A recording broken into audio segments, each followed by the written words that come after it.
call to order the Charter Revision Commission for Wednesday, May 29th, 2024 at 2 p.m. Please call the roll.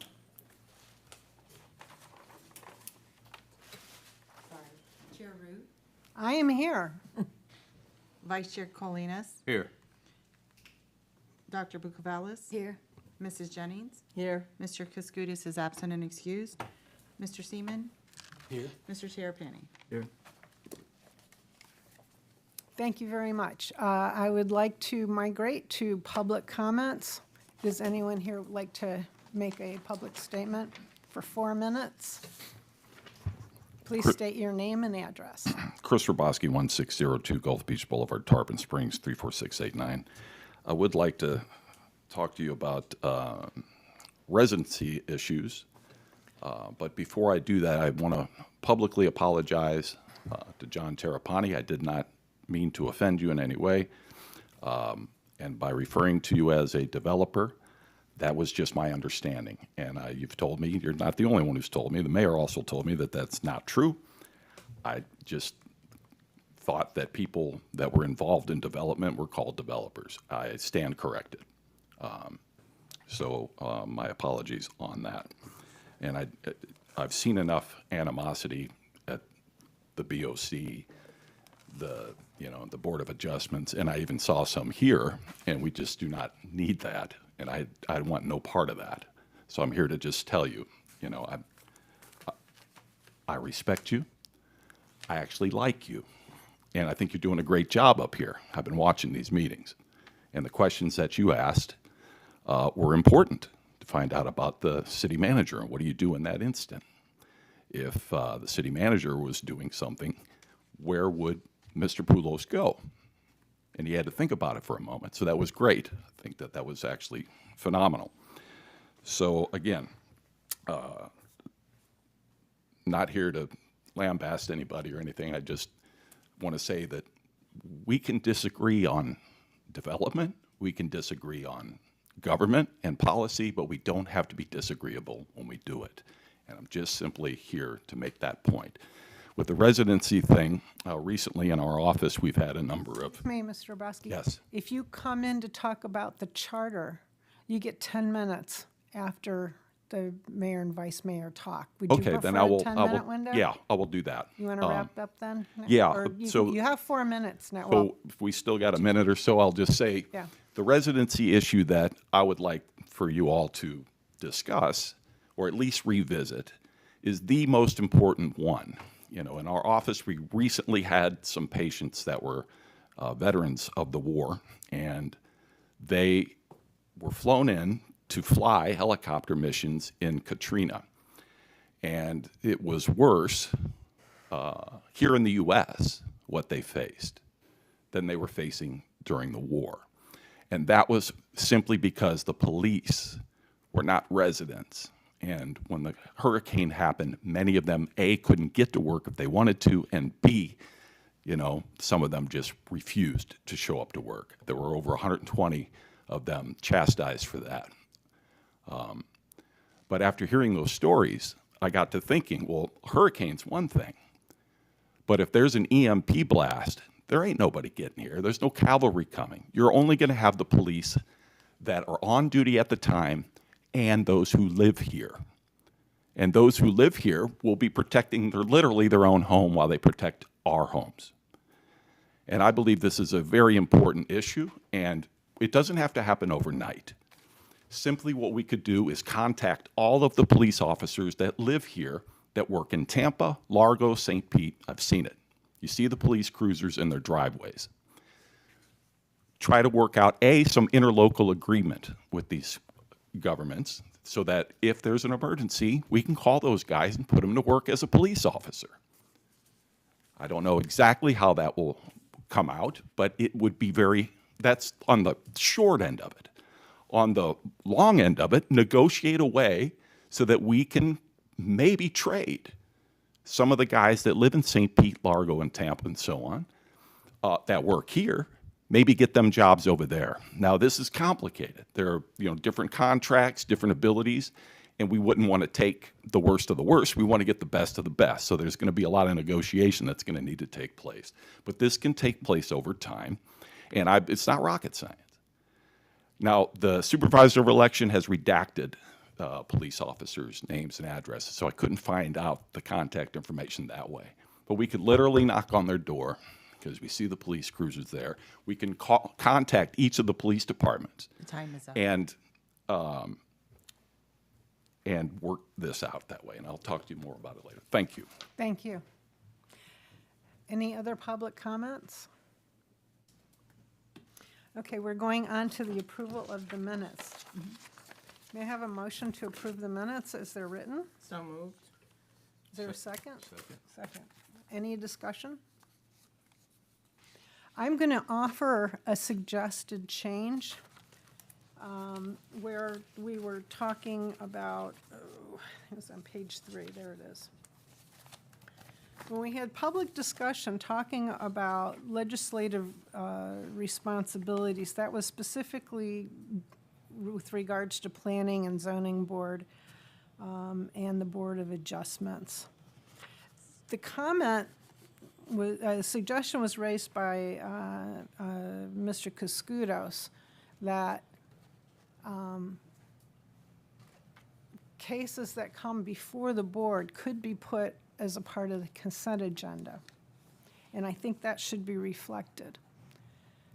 It was also discussed and agreed that if it was put a part of the consent agenda, that did not require a charter change because that's more of a procedural process thing.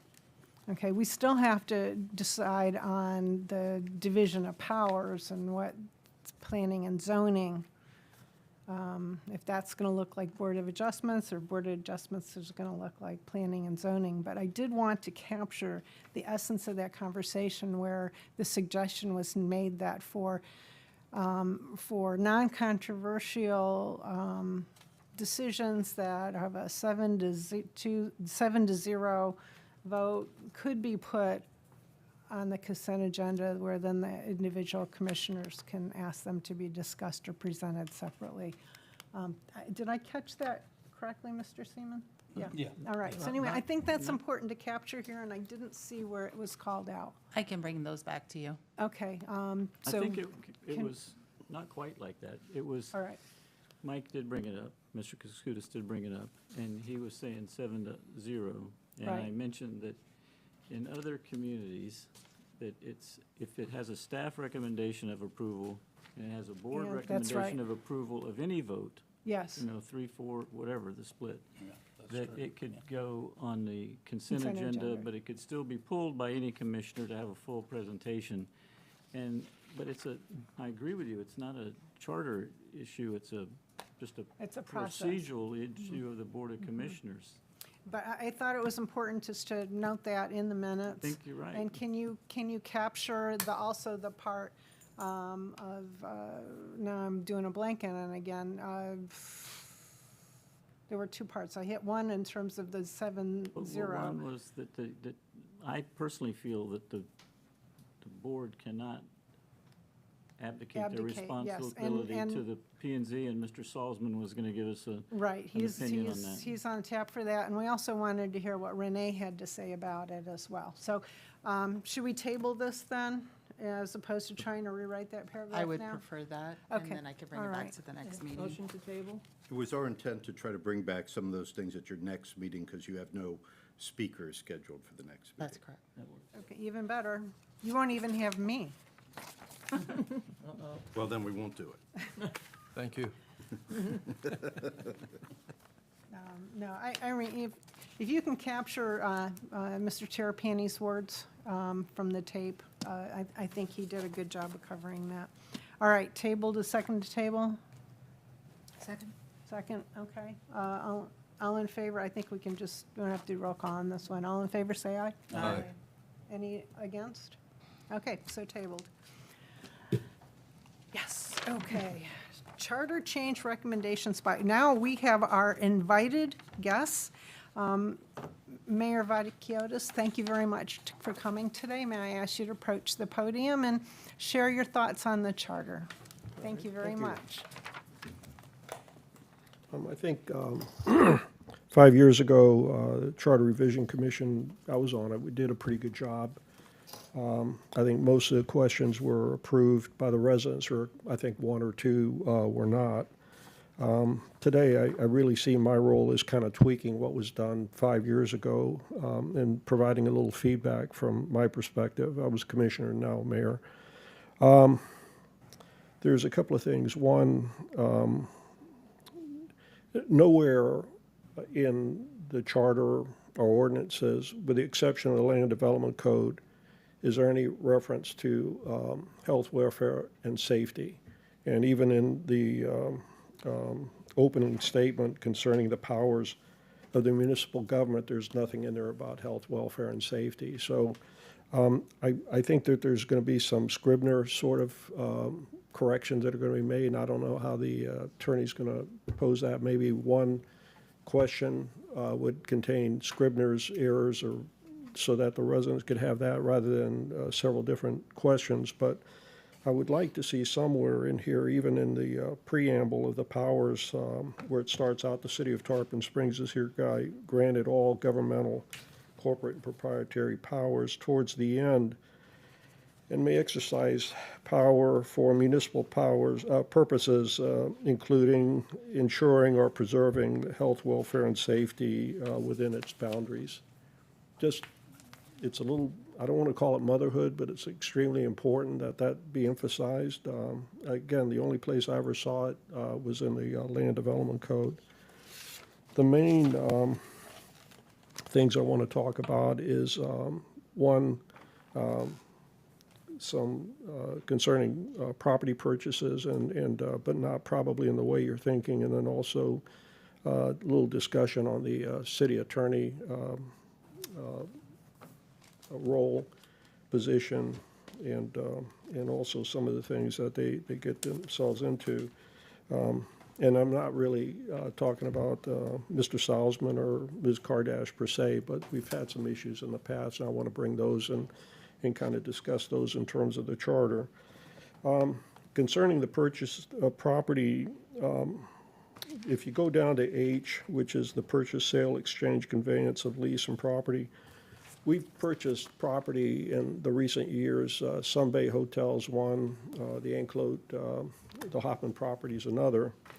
And those have been purchased through loans from the city of Tarpon Springs. And in the CRA, you don't have any control of the CRA, neither does the city of Tarpon Springs, but the commission acts as the CRA.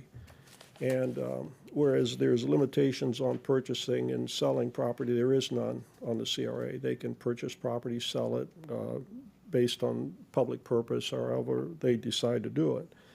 But the money is loaned to the CRA primarily from the city in some form of money that we get from a fund that's got some excess revenue. The one thing that kind of bothered me a little bit with and by the way, the Sun Bay Motel and the Hoffman property, I supported both. The Sun Bay was purchased outright, and I have no issue with that. That was certainly within the power of the CRA.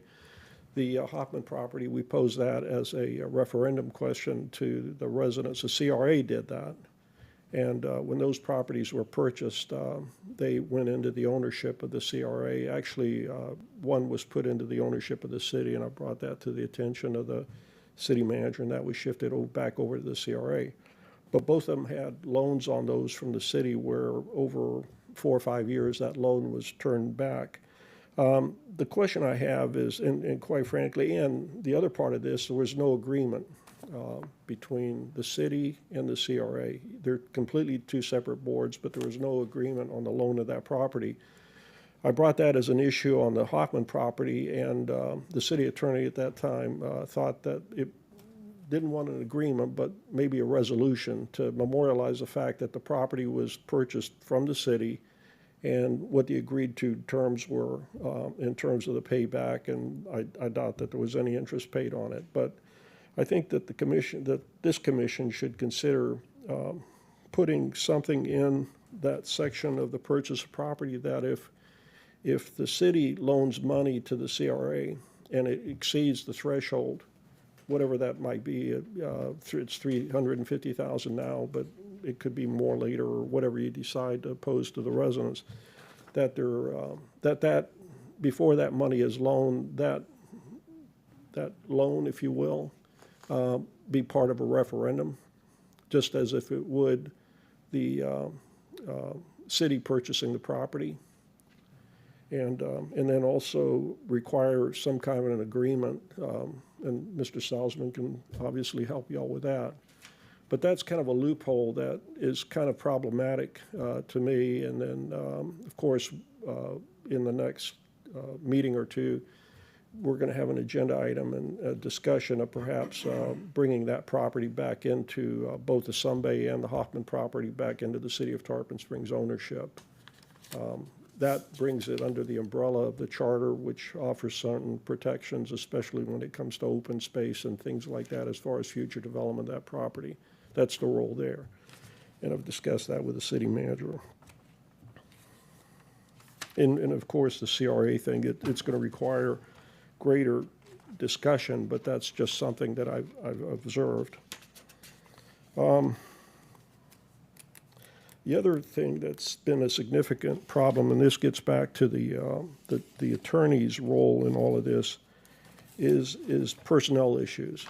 And I'm not talking about the general employee. I'm talking about department heads, executive exempt employees.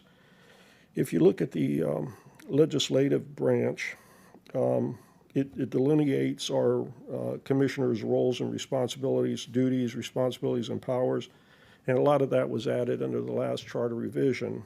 And then, and that was a good thing. The residents approved that. But if you go on and kind of live with that for a little bit, there are some things that are missing. And one of them is some personnel issues. If you look at the personnel rules and regulations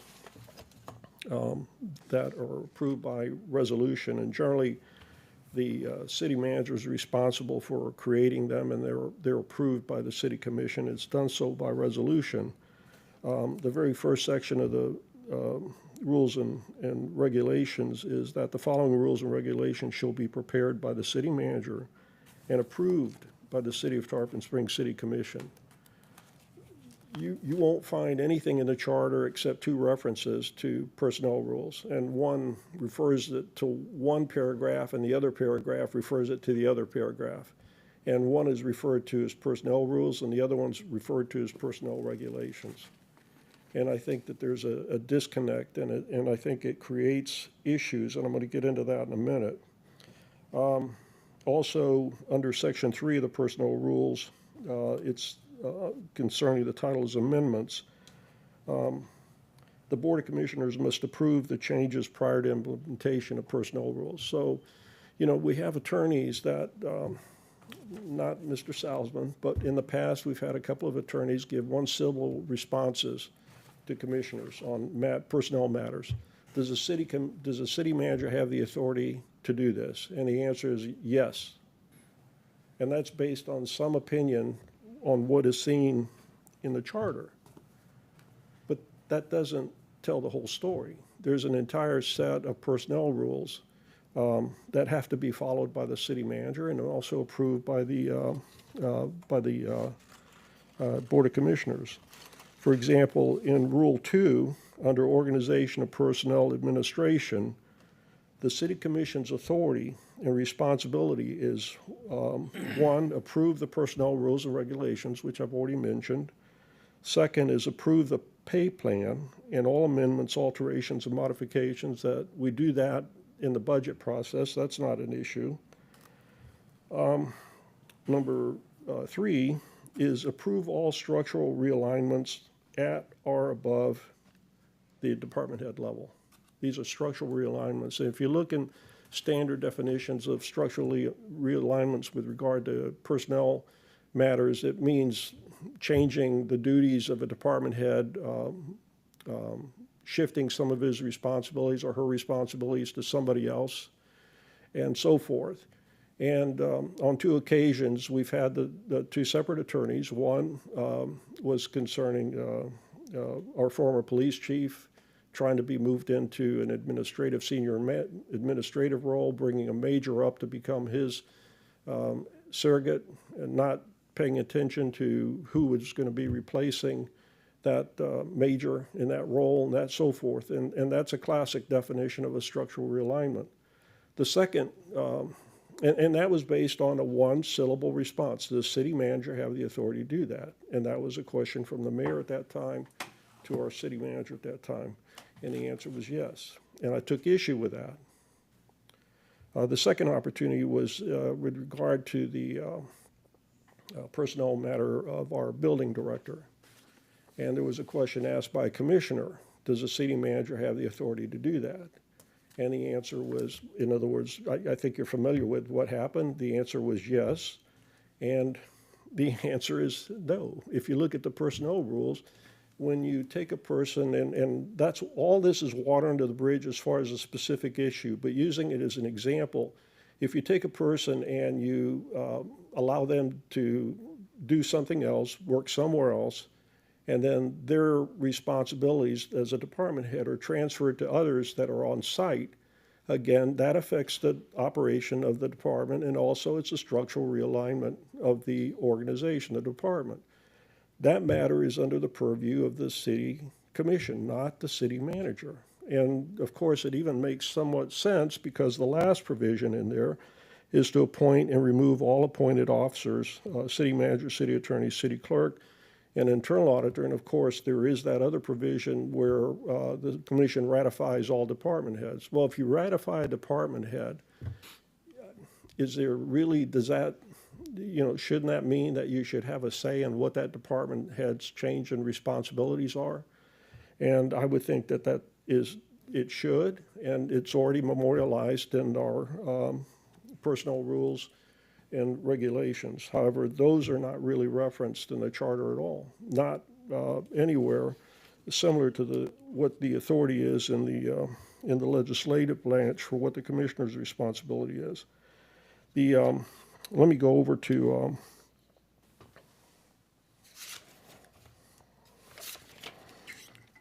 the city manager.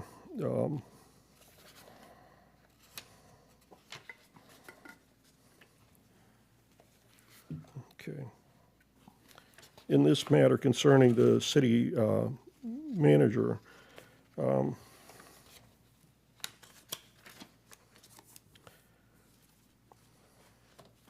sorry.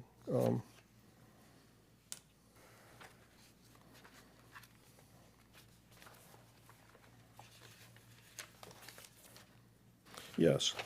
In the city manager in A, it says appoint and when deemed necessary for the good of the city, suspend and remove any employee except as otherwise provided by law, this charter, or personnel rules adopted pursuant to this charter. And then the following paragraph C, the only other reference to personnel rules is direct supervisory administration of all departments, offices, and agencies of the city except as otherwise provided by this charter or by law. All city employees and the city clerk and collector's office shall be subject to the same personnel regulations as established by the city manager, except that the city clerk and collector shall have the authority to hire, discharge, suspend, et cetera, et cetera. The city manager doesn't establish, it's just not him that establishes the rules. It's a combination of the city manager proposing rules to the commission and the commission approving them. Those are the only 2 references you'll see on personnel rules and regulations. One is a reference to personnel rules, the other one's a reference to personnel regulations. And then again, the personnel rules are about this thick. You won't find them on the website documents, public document access. You won't find them there. I had to ask Trish, our executive assistant, to print those out for me. And I also went through this thoroughly in a separate report concerning the building director and provided those to both the city attorney, Ms. Kardash, and also Ms. Jackson, who was our personnel attorney. That's what I wanted to say about the personnel rules. I think that needs to be studied, and I think it needs to be included in here. Right now, I think that's a big hole that's caused problems in the past. And also, if you recall, we had quite a discussion 5 years ago concerning the city attorney interpreting the charter. And if you see in the very last section, I think it's section 7 or 17, whatever, in the very last, I've got something to say about that. I think we still have, I still think that part that we approved, that the residents approved 5 years ago isn't working like it should. Now, I'm going to say something about that.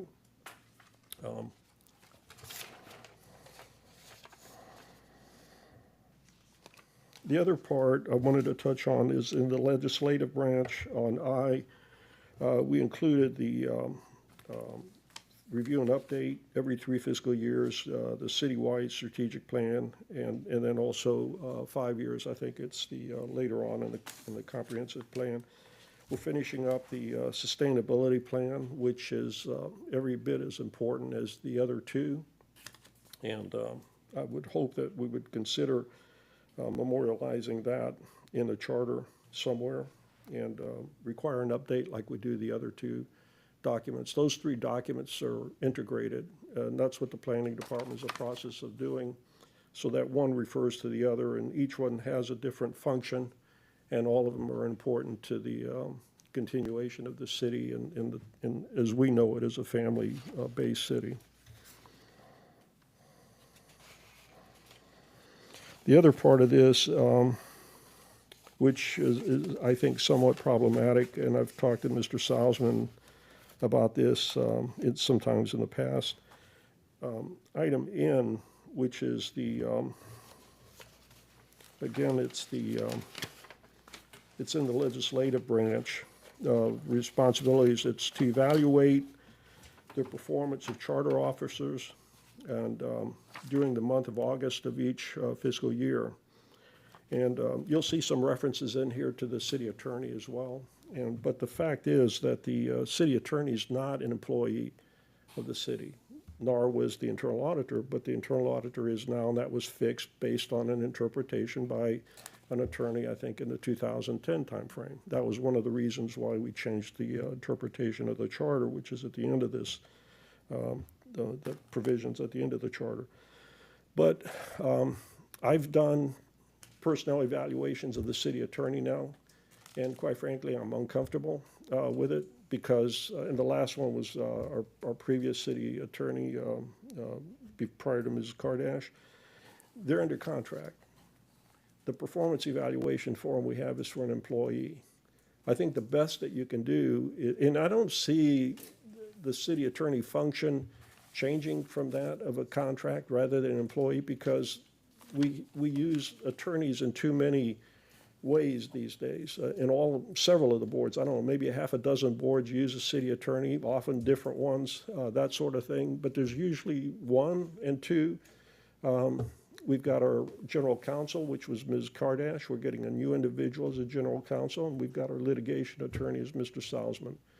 Those two are absolutes. And then oftentimes we'll have somebody filling in either to the code enforcement, one or two, both of them serve that, but code enforcement, P&Z, Board of Adjustment, that sort of thing, the Heritage Preservation Board, and whatever else we need them for.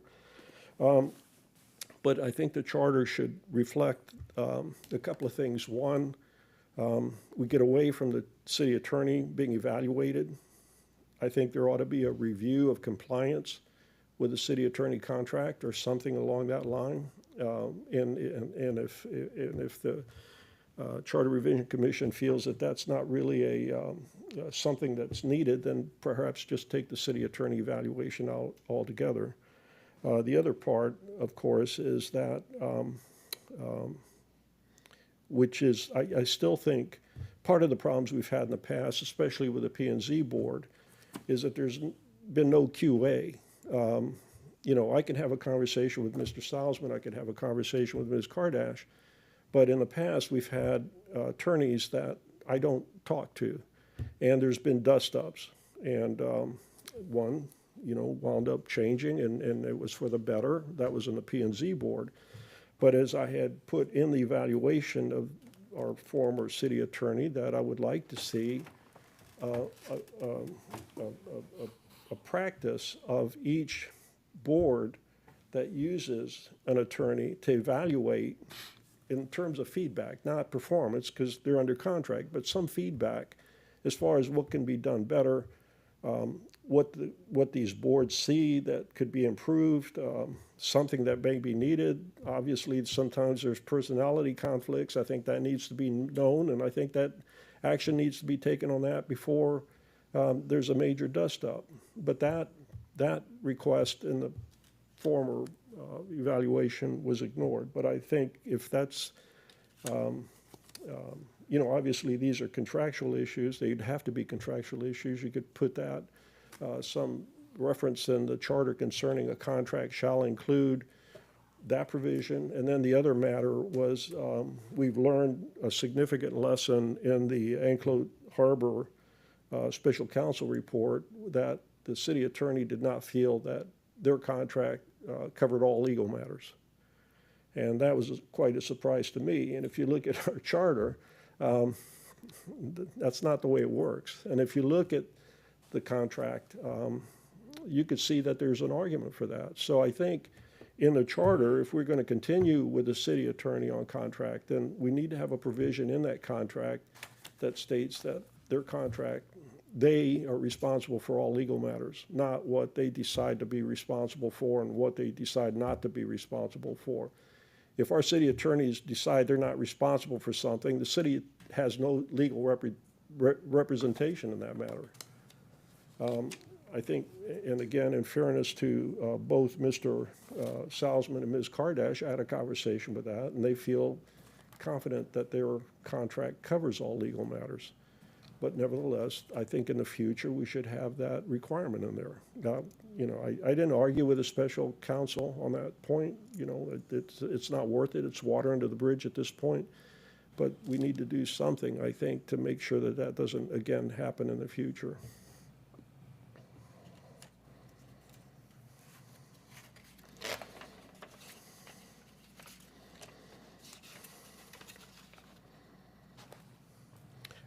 Under the administration, Section 13, interference with administration, we talk about it as the expressed intent of the charter, however, that recommendations for improvement in city operations under the jurisdiction of the city manager by individual commissioners be made to and through the city manager so that the manager may coordinate efforts of all city departments to achieve the greater possible savings.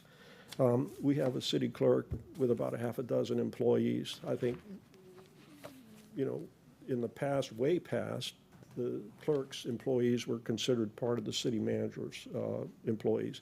That changed at some point. I don't think this part of the charter is caught up with that, so I would like some consideration that we recognize that the city clerk has some responsibility to not just employees, but of her role, and that not everything is under the city manager in that regard. The city clerk has a tremendous responsibility, not just as a record keeper of the public records, but also as a collector for all of our revenue and money.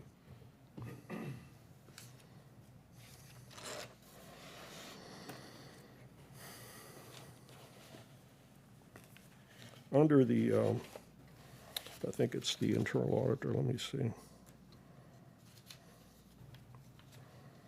Under the internal auditor, the last bullet, the last item I, through audits, recommend improvements to ensure city resources are being used economically and efficiently. Report all findings of non-compliance issues to the city manager. Again, here, to the city manager and the Board of Commissioners. Here, it ought to include the city clerk, whoever oversees the audit's subject matter, and then also to the city attorney. I think although that sometimes that doesn't completely work, the building director audit, getting back into that, that report was provided a couple of weeks early to individuals, and that report wasn't read until the day of the commission meeting, and then we had a lot of running around with concerns over that. So, but I would that, again, that's water under the bridge. In this particular point, the city manager is part of audit, so is the city clerk. And also the internal, or not only our city attorney, but our personnel attorney should be involved in these matters as well, especially if it refers to personnel performance.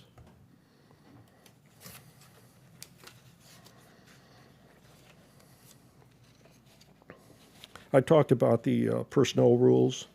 That's later in the, under the city manager and acting city manager. The other thing, under I, K, L, and then 2, I guess it's paragraph 2, acting city manager. The city manager shall designate in writing, subject to approval of the Board of Commissioners, a qualified city administrative officer, and appoint another officer of the city to serve until the city manager returns. I'm not sure what qualified city administrative officer means. I don't think we've had a problem with it, but, you know, our job is to, I think part of this is to provide clarity to the charter so that there aren't any questions of what this means or what that means.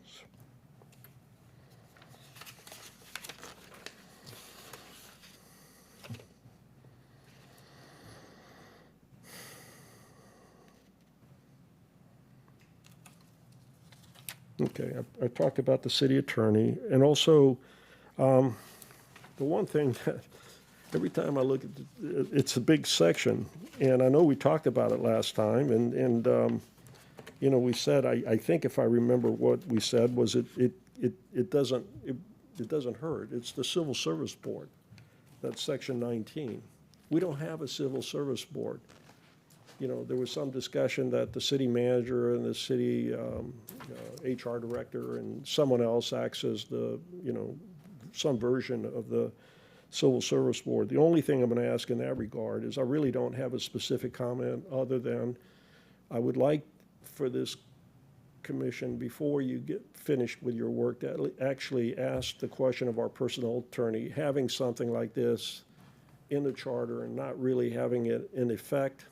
Does that create a liability for us if some person feels like they did not get a fair hearing and they should have had a civil service board hearing and we don't have a civil service board?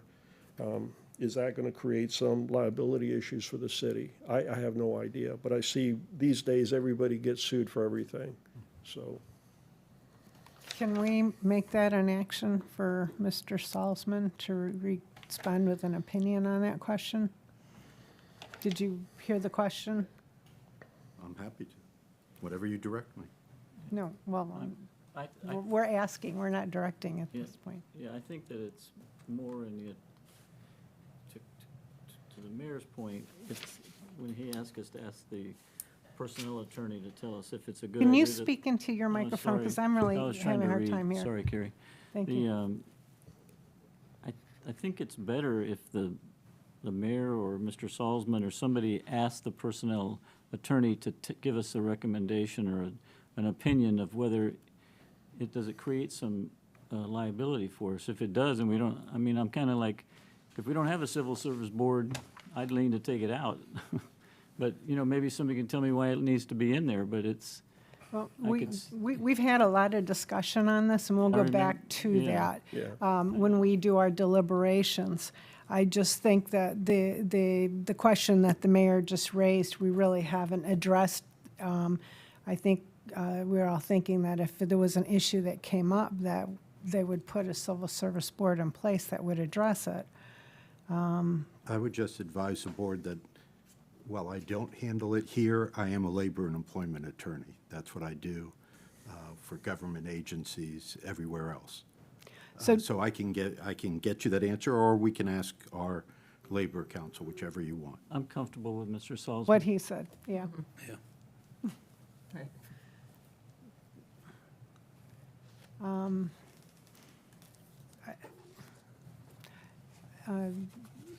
if you're looking for direction from the commission, I would suggest if you feel you can adequately answer the question, go ahead. If you need to talk to the personnel attorney, then do that. And then the question is, if we keep the section in here, does the city need to stand up this board to have it ready? And I also think there's a question that was raised as to whether or not a city employee's ability to access the Civil Service Board, whether or not they're knowledgeable of that today. Well, there is a sub-issue, which we talked about already, which is Civil Service Board usually is what prevents unions from forming. Correct. So that's the other alternative. Well, I think at this point consensus was for the most part to keep it in. So the question about whether there's a liability if we keep it in, if we don't have it standing, is a very valid question. Can we find out, there was a procedure to contact the Civil Service Board because they were appointed when there was a problem. Is that still in place? I don't know. Yeah, so So we anyway, need to talk to the personnel Yeah. director up here and go from there because. I Mr. think at the Salzman's last correct. Charter Revision Commission, that was, I think, satisfactorily addressed by that process, and we left it as it was. I mean, there was no question. My point is, given these days, the environment for litigation, is that going to cause us a problem? I mean, it'd be great if we had a Civil Service Board, but if we don't use the Civil Service Board and the personnel attorney says what is in place is, is adequate, is, they get their fair hearing, I don't think we need to have this in here. That's all I was getting at. I think we need a lot of discussion on it because we're going to have something, okay? If an employee is reprimanded for doing something, Yeah. he has the right to have somebody represent him. So if you don't have the Civil Service Board here to call in, each side presents their side. You'll have a union that has a full-time. Well, there is a constitutional requirement to allow somebody prior, if they're working for a public agency, to have their property rights exercised, meaning they have the opportunity to hear what the reasons are for the discipline or the discharge, and then have the opportunity to rebut that, and then have a subsequent, what we call either a name-clearing hearing or a hearing to rebut it, even if they're terminated. Yeah, most of that happens right after that employee got into trouble. Right. So When those don't happen, Affording- there's affording that- constitutional lawsuits that come up for deprivation of rights. I'm trying to keep the city out of lawsuits. I am too, that's my job.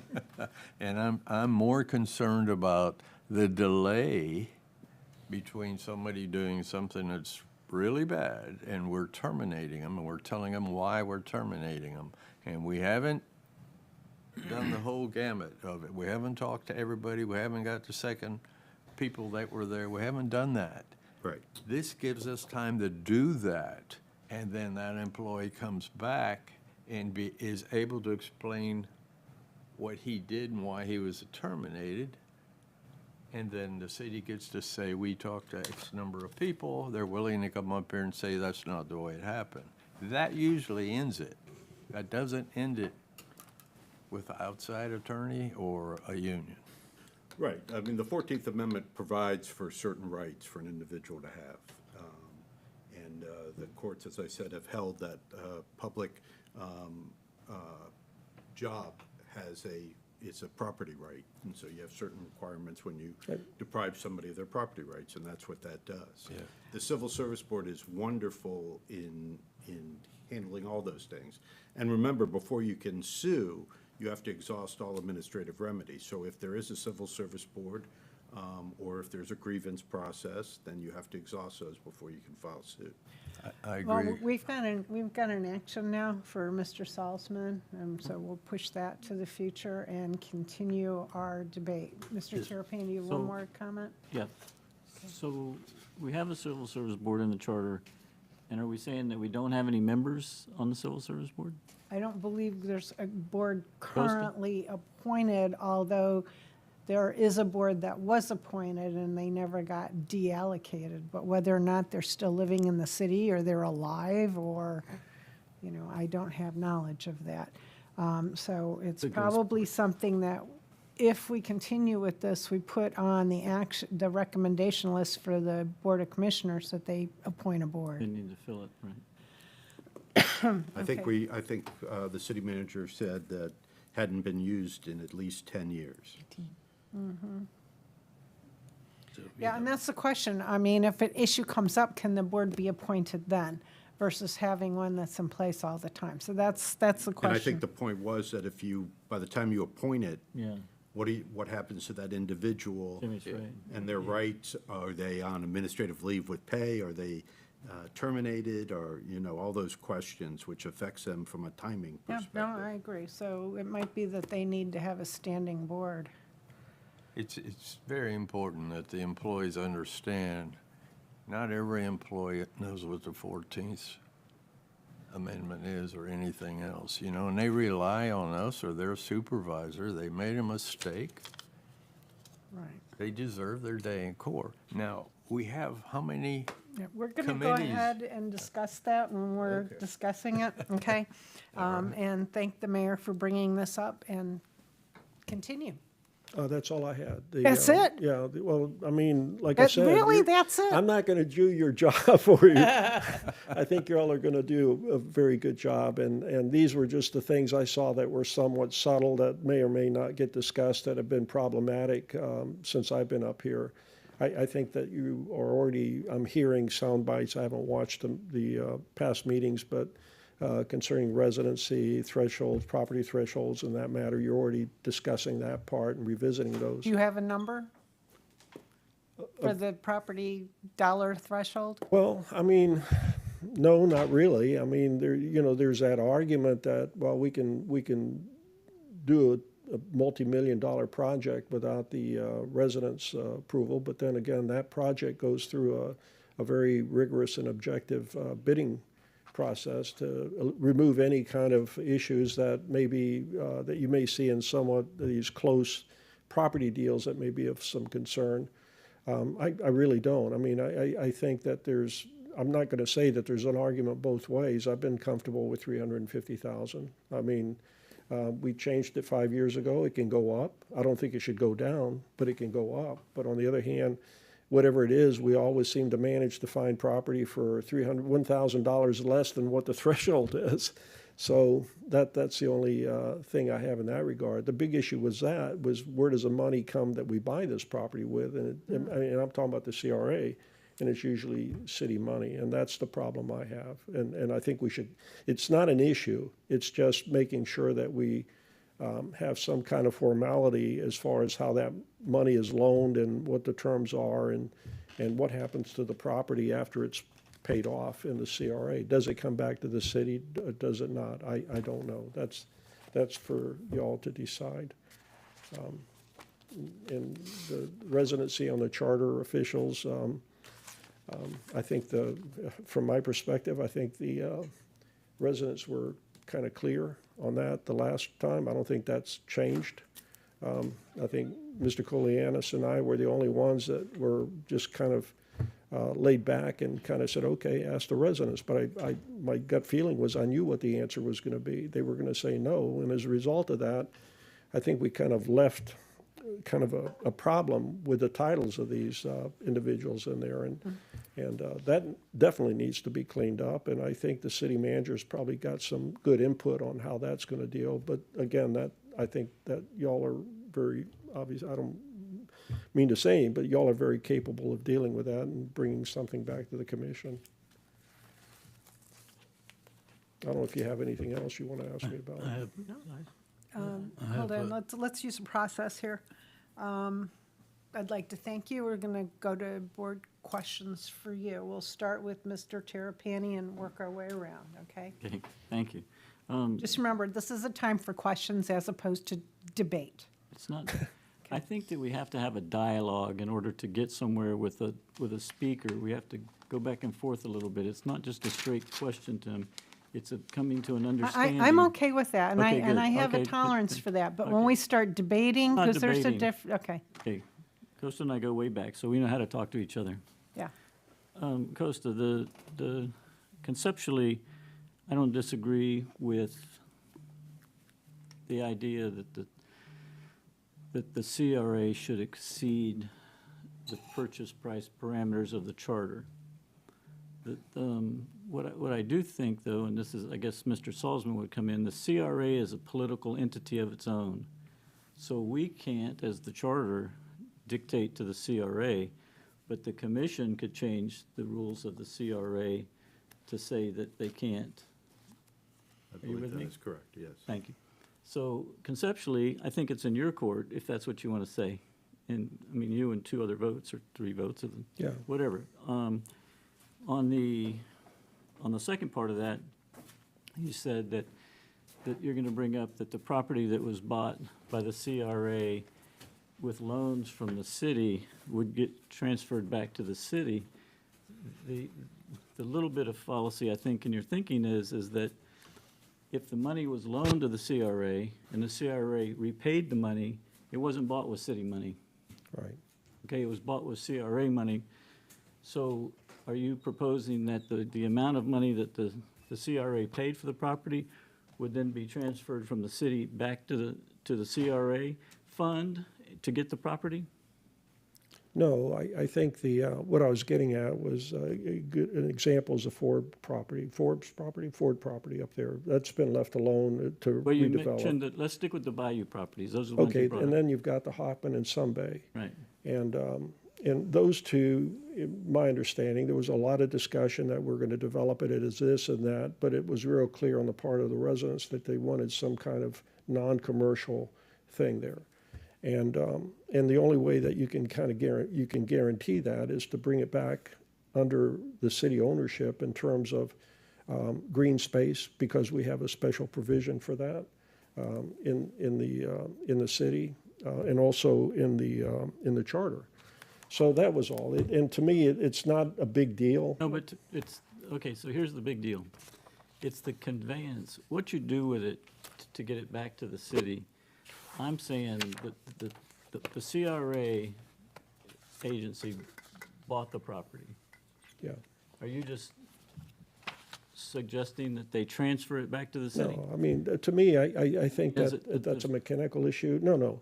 If it means loaning the money to purchase the property, and it's not, to me, it doesn't, it gets spent for the same thing, for residents. I mean, that's the way I see it. So if the city loans the money or grants the money to the CRA, and there's no requirement for the CRA to pay the city for that, then That's a the different argument sto- would be it would transfer to the But that's a city. different story, because sticking with the 2 properties, the money was loaned from probably the Water and Sewer Fund, maybe, to the CRA. The CRA paid it back. So the CRA owns a hard asset. So, and let's say the total price was $1.6 million or something like that, close. Are you suggesting that the CRA gets the $1.6 million back so they can plant trees, do lights, do streetscapes and things that the CRA wants to do? The city would get it back so that the CRA could plant trees? No. The CRA owns the property, Yeah, okay. The CRA paid for the property. Do you agree with that? yeah. Okay. So how do you convey property that the CRA owns back to the city that's a different political entity? You have 2 political entities. One is the city, one is the CRA.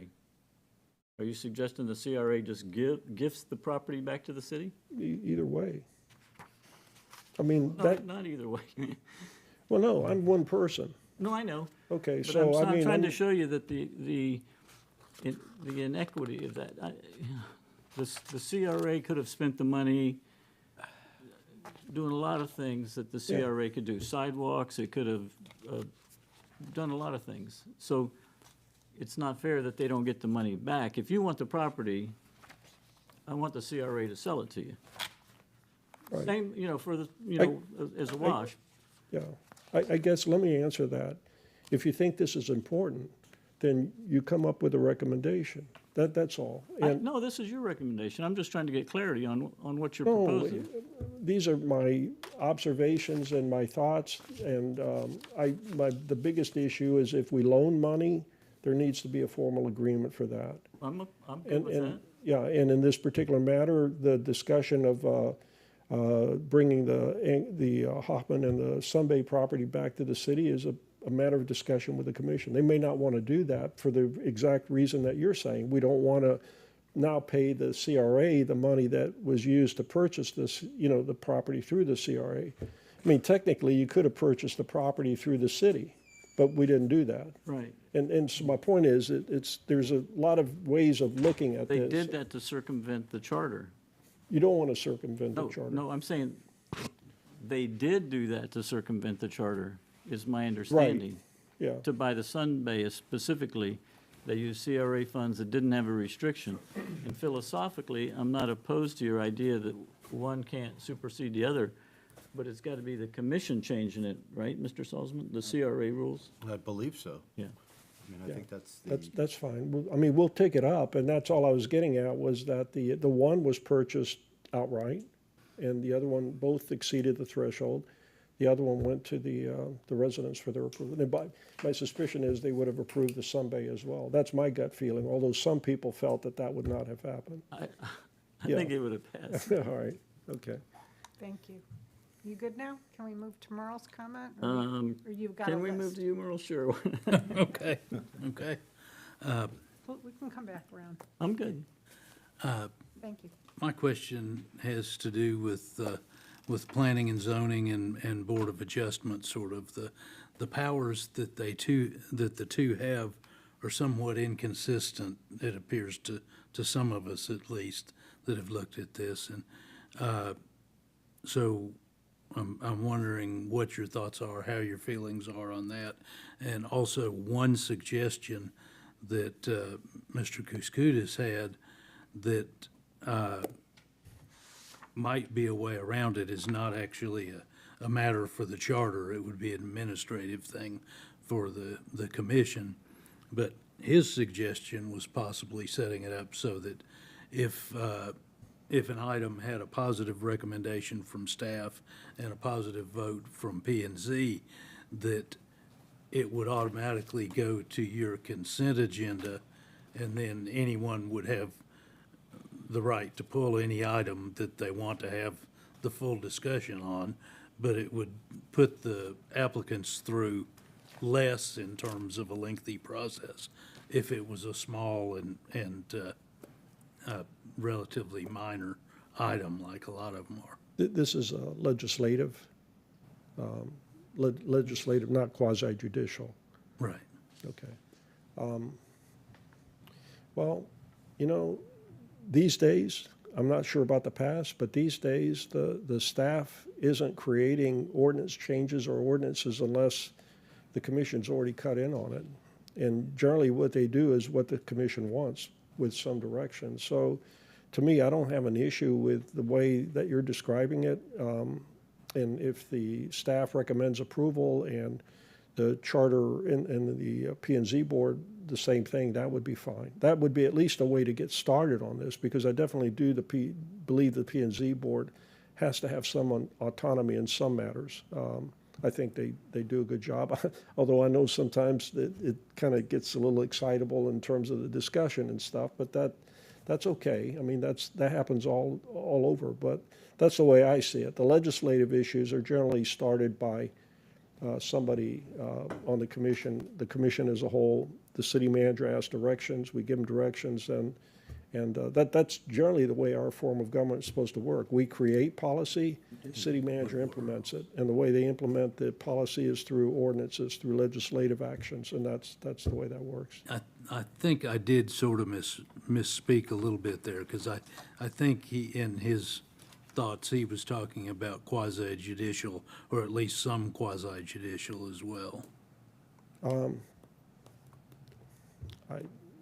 I think the quasi-judicial, I can tell you there's some items that come forward that the staff does not make a recommendation on just because it's And in that particular case, I think it has to come to the commission. They don't make a recommendation to you, they don't make a recommendation to the commission. It has to come. Right. There's some that are obvious boilerplate sort of things that I have no issue with that, because I don't want to say they're all important, but a lot of this stuff, and then quite frankly, it's nothing more than 15 minutes on our time because they get approved anyway.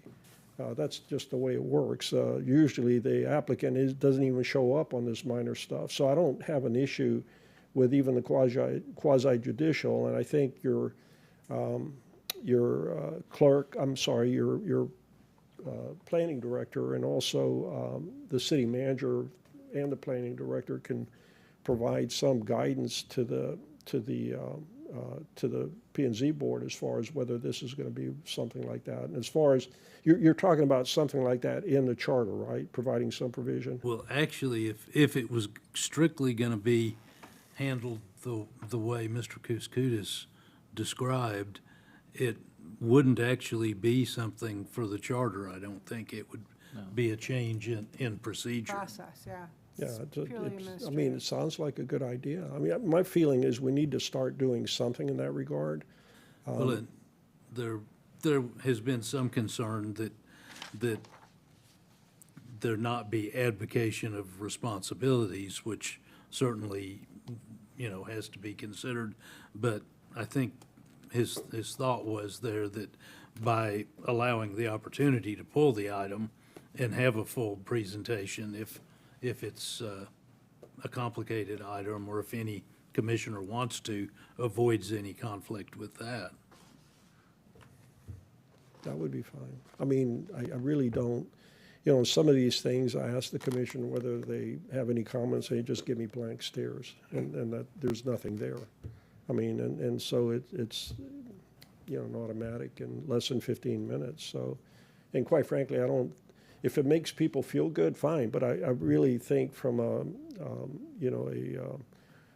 abdication of authority or something like that, it really doesn't do much in that regard. I would like to see the P&Z board, some minor site plans, have autonomy on some of the minor site plans, and that would be something that the planning and zoning, I think you've already had discussions on that, Right. maybe something, and I think the planning and zoning director can carve out some of that stuff for further discussion that could be part of the charter, or could be done in the form of an ordinance that, and I'm not sure Mr. Salzman would have to answer that, as whether the commission could, through an ordinance, provide that ability for the P&Z board to make certain autonomous decisions on minor site plan issues and that sort of thing. My feeling is somewhere it needs to get started in that regard. Many other communities do that.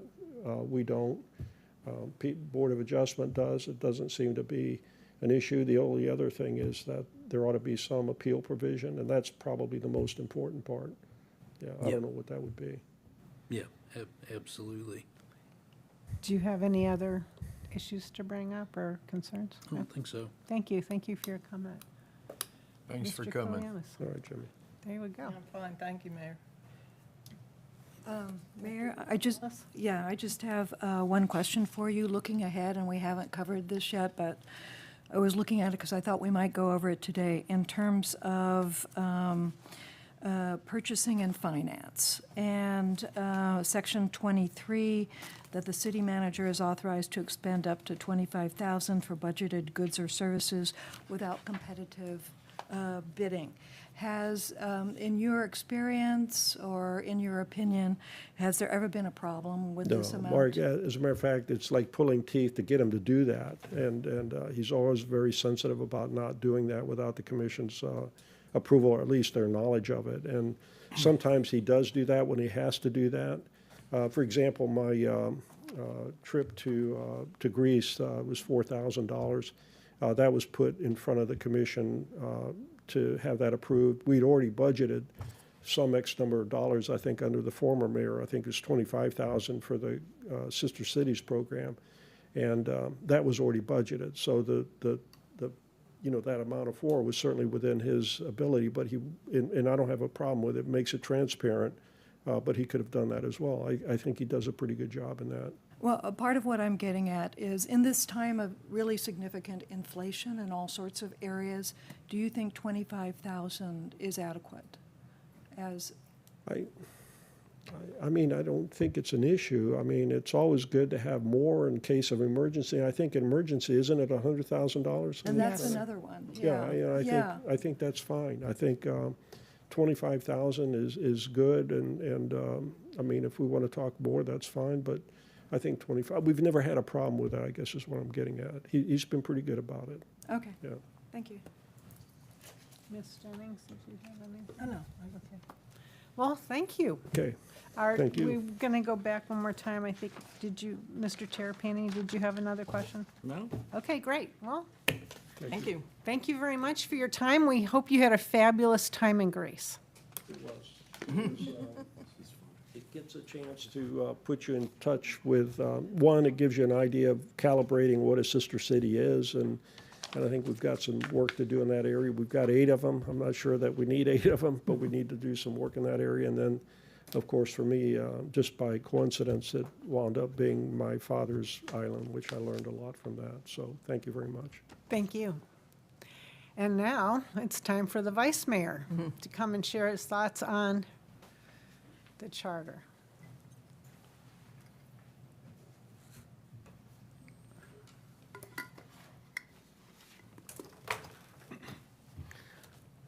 Good afternoon, everybody. Thank you all for being here. Thank you for being I here. was looking forward to this. First, let me thank you all because I've watched all the meetings. I mostly agree with what you're doing. I think it's a great thing. And I really appreciate all of the thoughts that have been coming about because, as you all and myself, I love the city, and I'd like to see the city be a little bit better than I found it. And that's what I think all of you guys are doing here as well. So I wanted to start off because I'm going to speak about in my presentation all of what the other commissioners have also said. I also want to make a comment on what the mayor just said.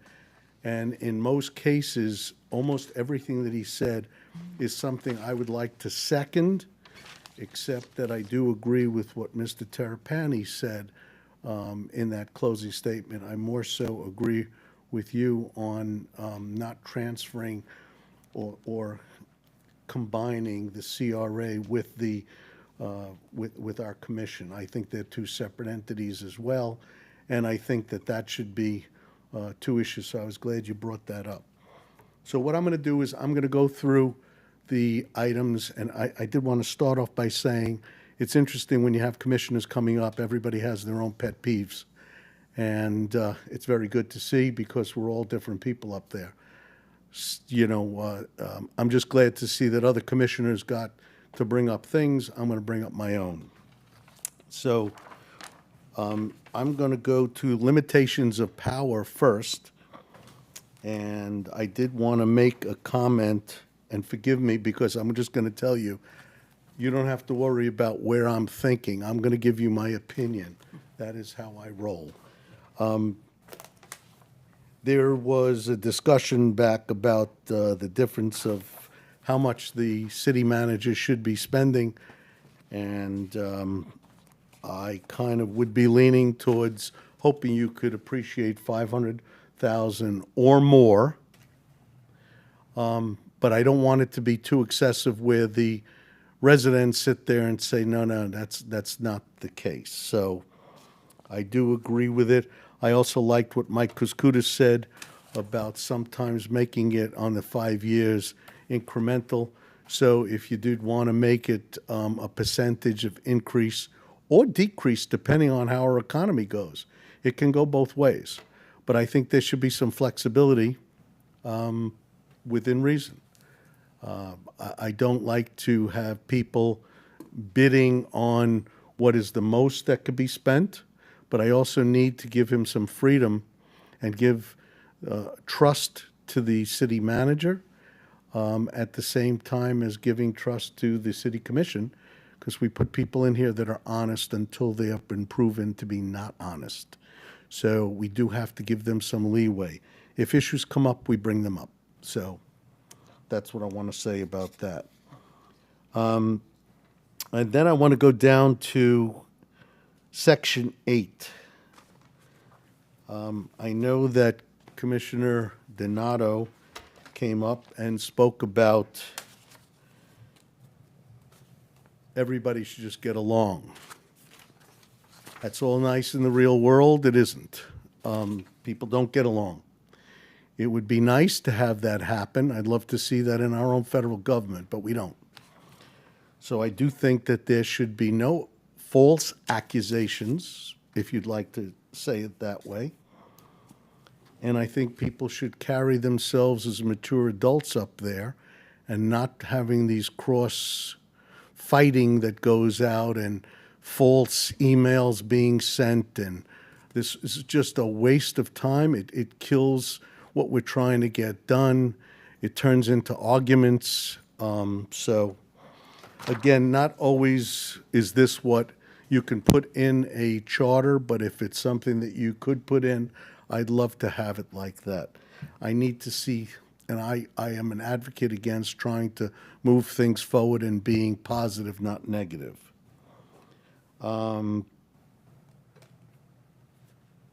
We had this just the other day, last night rather, with an argument between an ex-vice mayor and a current city commissioner. And it's annoying to just sit there and listen to it. So that's my comment with that. I'm looking forward to my next road trip then. So next, we're going to move on. I just put my little notes next to these areas. I do think that we should have a ruling that commissioners that get themselves involved in outside boards should show up to the boards. Case in point, Forward Pinellas. We now have a seat on Forward Pinellas. I've been elected to that seat. I wanted, just on the beaten path, we have not been diligent in showing up to Forward Pinellas. And the word on the street in Forward Pinellas was that Tarpon Springs didn't really care about Forward Pinellas or being there.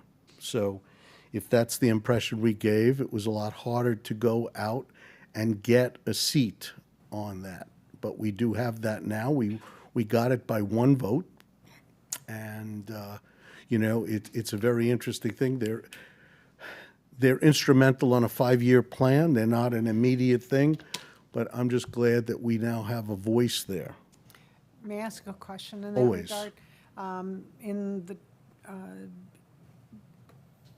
In the way the commission operates, you cannot have 2 unexcused absences as a commissioner on the Board of Commissioners. Right. Do you envision having this one, the name boards be under that umbrella, that the named boards have the same weight as a commission meeting? In other words, you have to, make arrangements for not being there at a board meeting, otherwise it's considered unexcused. Well, you can have somebody sit in for you because you're Well, named. Yeah. it's making arrangements ahead of time, so it's not an unexcused absence. That's the point I'm raising. You're touching base with something, and I'll just, there's so few unexcused absences. It's a blatant disregard where you just don't show up. Most times, we excuse most absences. So on that point alone, it's a moot point. But if you're not there, especially when we were representing 3 towns, Safety Harbor, Oldsmar, and ourselves, and you don't show up, it's not a good thing. Because now you're also annoying to other towns, so that's what I have to say with that. I know we also spoke about the comprehensive plan, and I think I got a consensus of 5 years. From what I heard, that is what I'd like to see. Not a 3-year. That was too short.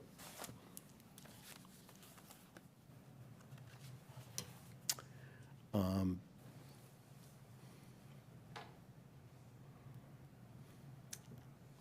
just waiting for everybody to write their notes.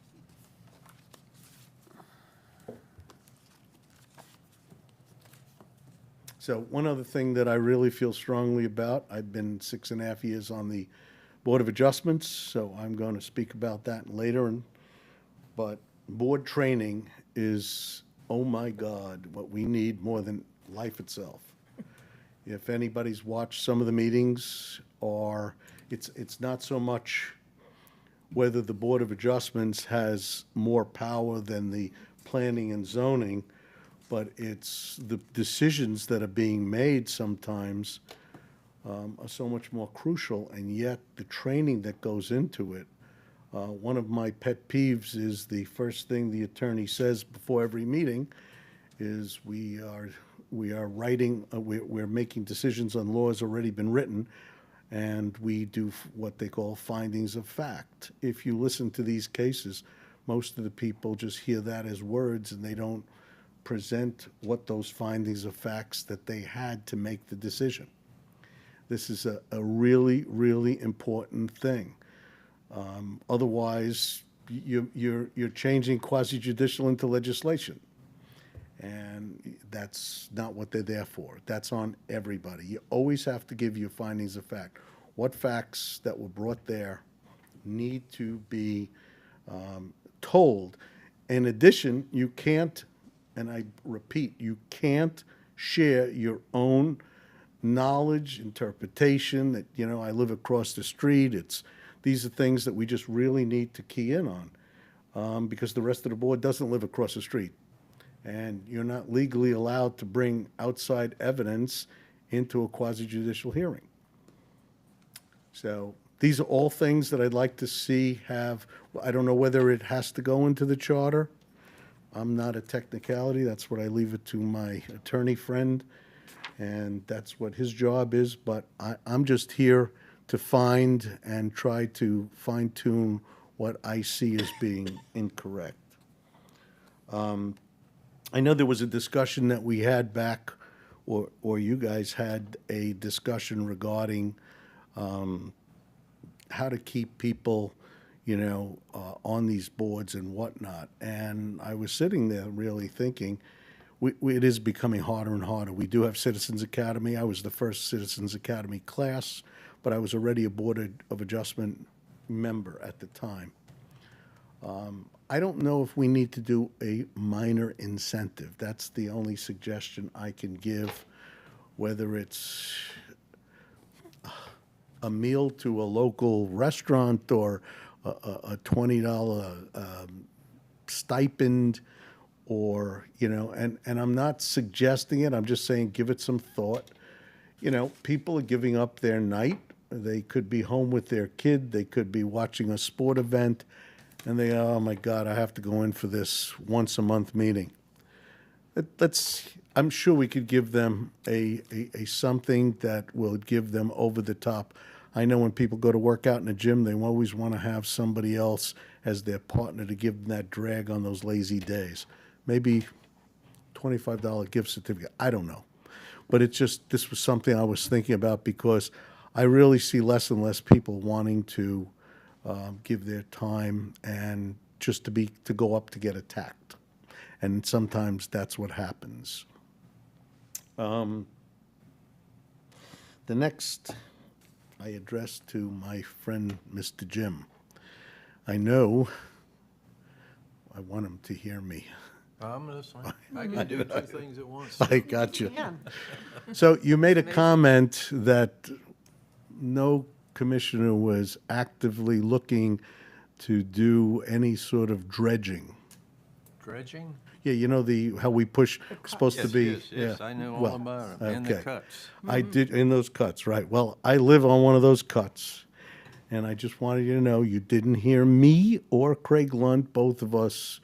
We've been advocates screaming from the mountaintops about wanting that done. But I keep hearing, A, we don't have money, and B, I hear we have nowhere to put it, because we used to put it in the go-between between the Anclote and, so I'm not, No, I'm on I just your want you side. to know I'm on your side. Appreciate that, because the city has less than 2 years to do something. I know. That's in the charter. I know.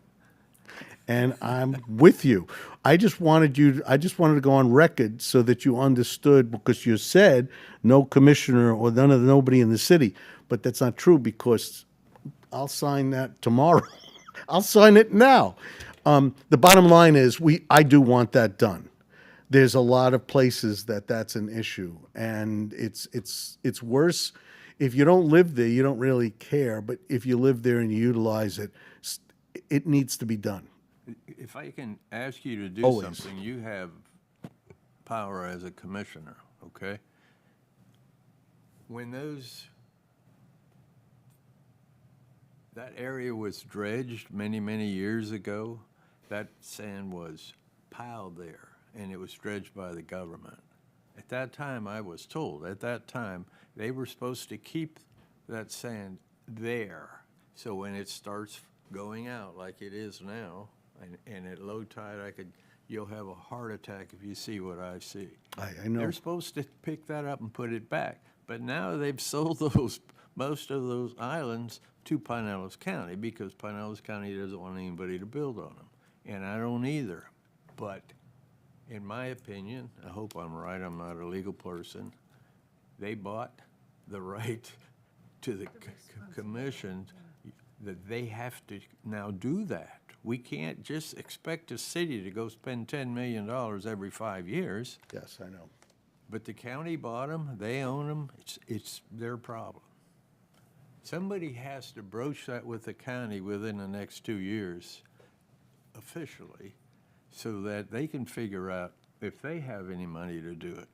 They might even offer you, you're gonna hate this, they offered us $1 million to change that bridge over there by the yacht club.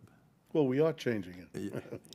Yeah, they offered that, they were very gracious, and they would give us all those roads back that fed around there, back to the city. But it takes like $8 million to change that bridge. They are so gracious to us. Somebody needs to address that. Well, to just quickly address, there's plenty of roads around the city. I don't want to mention Whitcomb Bayou that's falling into the water, but not by where we own, but by where Pinellas County owns. So I'm aware of the procedure, and I'm happy to, as a board, send letters. I don't want to do things individually, but I'll get to that in a little bit. But I am an advocate for that as well. I agree with you. It's a pet peeve of mine, one of the pet peeves. I've got quite a few. Duties of the mayor, okay? I know this was a selection that was done where we have 7 charter officials, and then we each get 1, and then we have a dispute, a discussion, an argument, whatever you want to call it, up there for the last 2. I do believe whoever the mayor should be should get 2.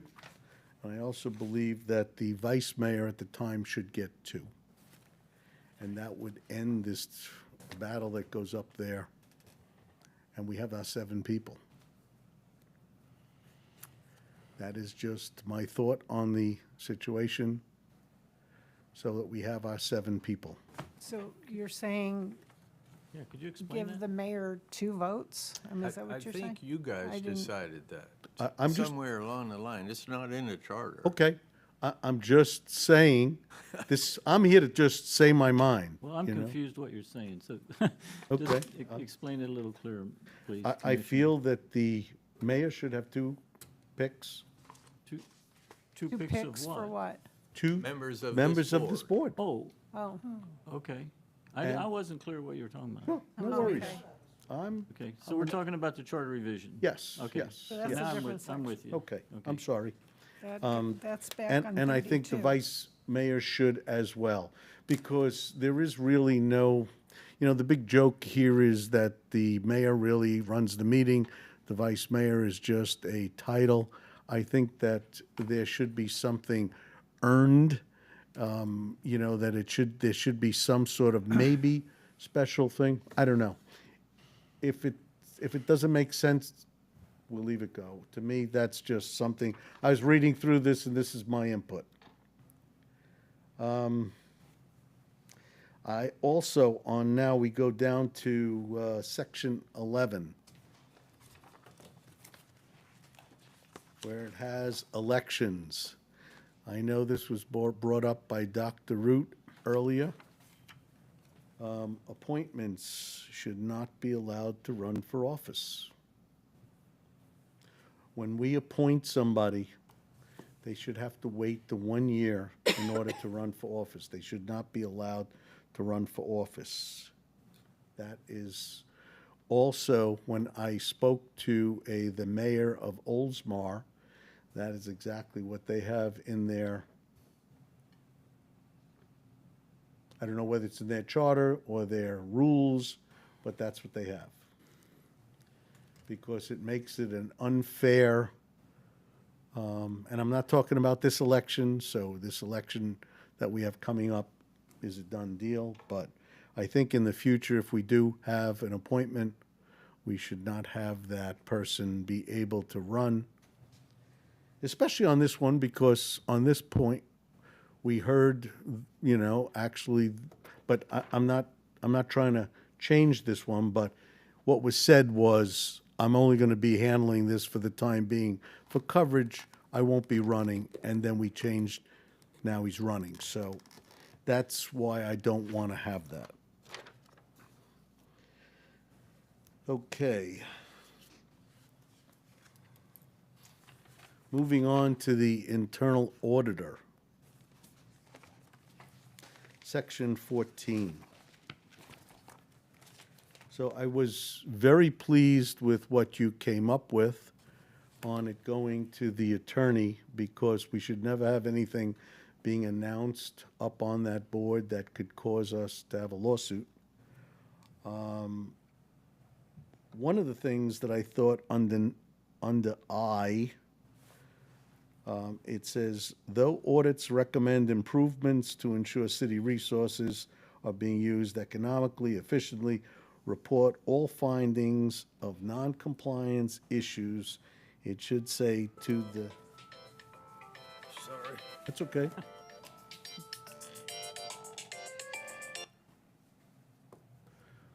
Us ADD people, we go, you can't make me lose my trend of thought no matter what you do. So it says non-compliance issues, it should say to the city manager and then the Board of Commissioners. We're missing the "and then." But I was pleased to see that you wanted a non-compliance or an issue to go to the attorney so that nothing is said that could give us a problem. Unfortunately, on some of these audits, and especially on this one, there was discrepancies and personality issues, and it never went that route, and that's how this thing went astray.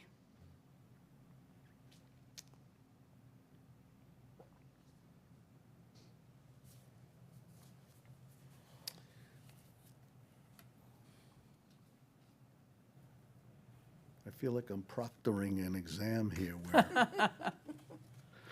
Got our blue books. I'm sorry, John, you don't know my personality, I'm full of jokes. Great, I'm fine. Okay. Number B on city manager. It has here, appoint all department heads with the ratification of the Board of Commissioners, including all terms, conditions of employment thereof. No term or condition of such appointment shall be valid unless such is first approved by the Board of Commissioners. That wasn't done. That wasn't done. We had no idea that we had a person working outside the city limits. Didn't. I know it was said that we had it, but Mayor didn't have it, I didn't have it. Should have never been done. Well, approval requires a vote of the board, correct? Right, I understand, but in here, what ramifications do we have for that? I mean, you know, yeah, we could remove the city manager for doing it, There you you know? There you go. Okay. That's your Okay. recourse. I'm just, About the ultimate. you know, okay. I see these things and I just said, okay, it wasn't done.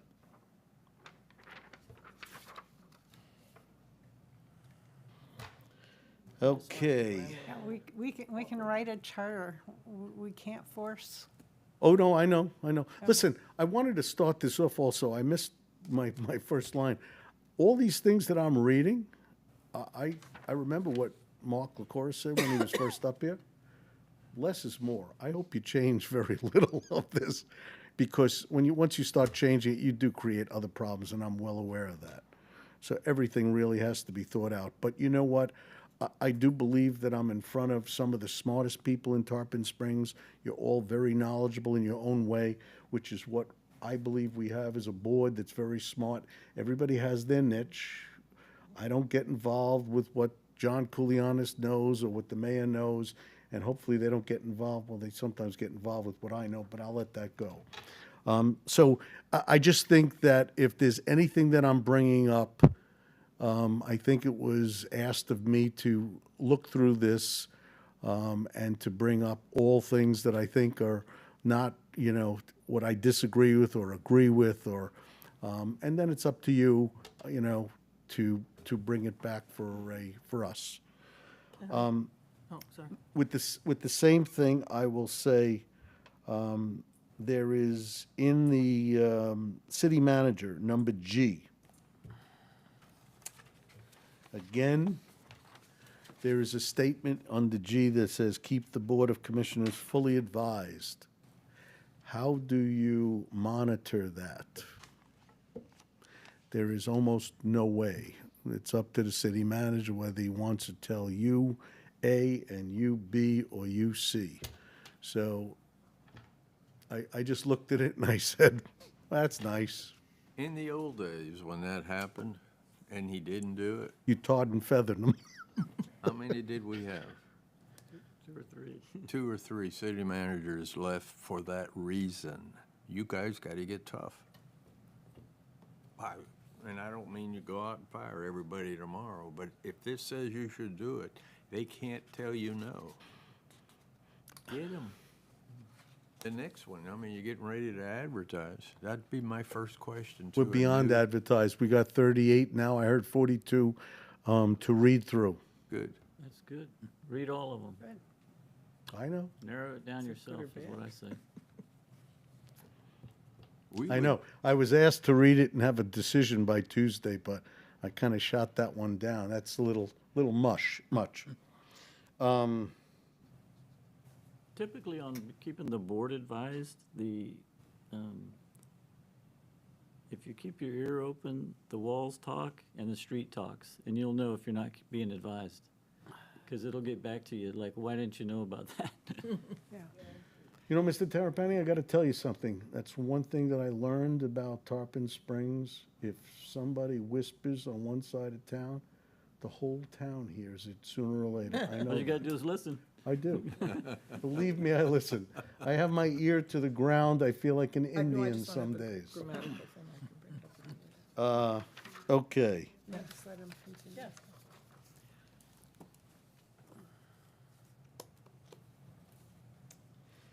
I need to turn to section 20, residency. This one's always a contentious deal. So, we spoke about residency, and all I would tell you is my feelings on residency. If you're original Tarponite and you are, have a $100,000 house or a $150,000 house, that's all fine and dandy to insist that somebody lives here. Our prices have quadrupled. Having, if there's a hurricane or an event that comes up, most of the people are going to sit, most of the decision makers are going to sit in our police area to make decisions.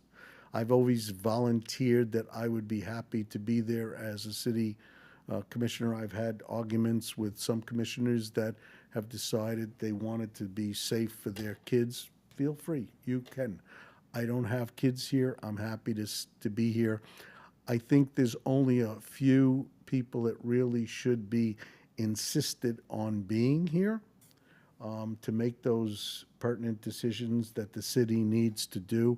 But I've lived through a number of hurricanes, and while the hurricane is going on, there's very little you could do except try to save people that are going to possibly lose their life, which is the fire and the police and maybe, people that can monitor boats.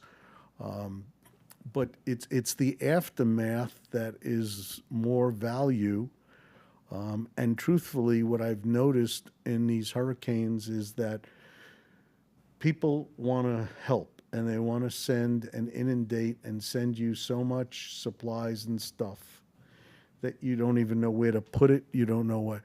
Things should be in a sequential, maybe you'll need generators first and ice to keep your food cold and all those types of things. So, and I'm not going to get into that kind of thing, but the same thing happens to be, then we need to get those same people that are near to us to control what goes on, because you have those people and you also have FEMA here too.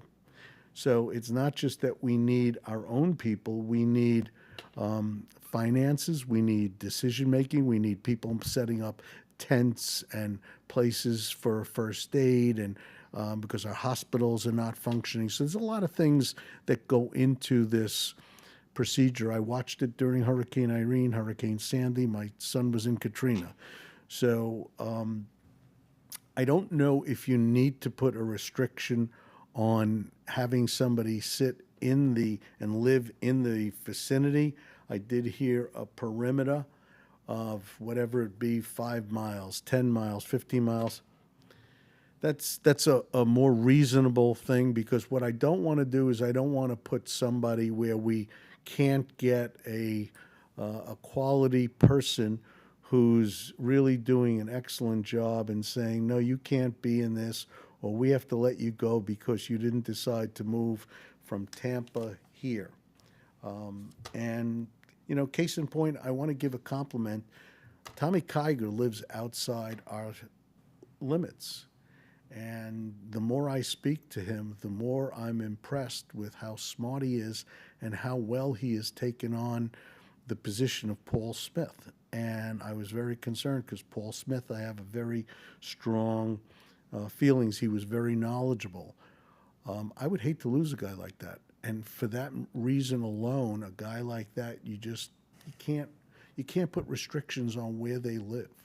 So to me, my personal feelings, if they're within an arm's reach or an ear's reach or however you want to call it, I would like to see them, be there. I believe you can love this town and not live in it. My joke is, one of the things that I will tell you about Tarpon Springs that I have learned is everybody seems to feel they love the town more than everybody else. And I want to put a meter at City Hall where you put your hand on it and it gives you a rating of how much you love the town before you could walk in. It's a joke. So my point is, you could love the town from outside. It's and I've heard all of these arguments. It's just whether you do your job properly or not. So that's that. I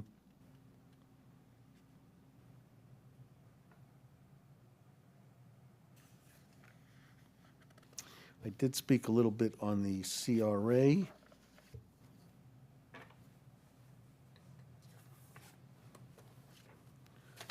Okay.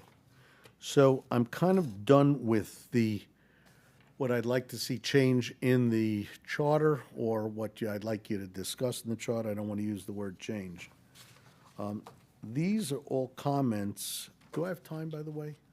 Am I Yeah, good? you're Okay. at I'm good? about Okay. 30 minutes in, so. Okay.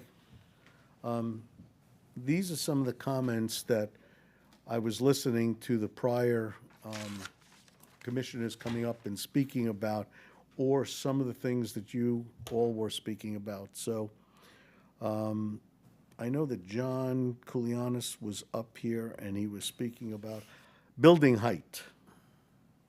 When I was on the Board of Adjustments, we had a restriction on height.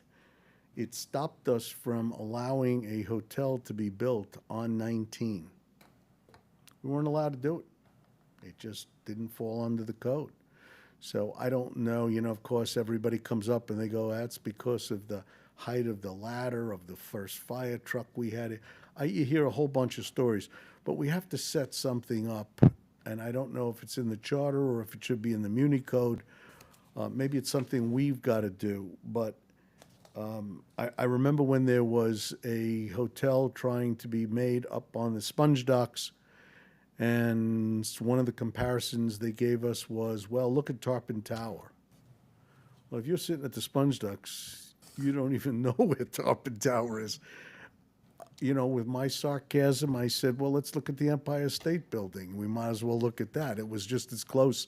I mean, it's not even anywhere near us. And one was how do you compare a hotel to a commercial facility? So I'd like to have a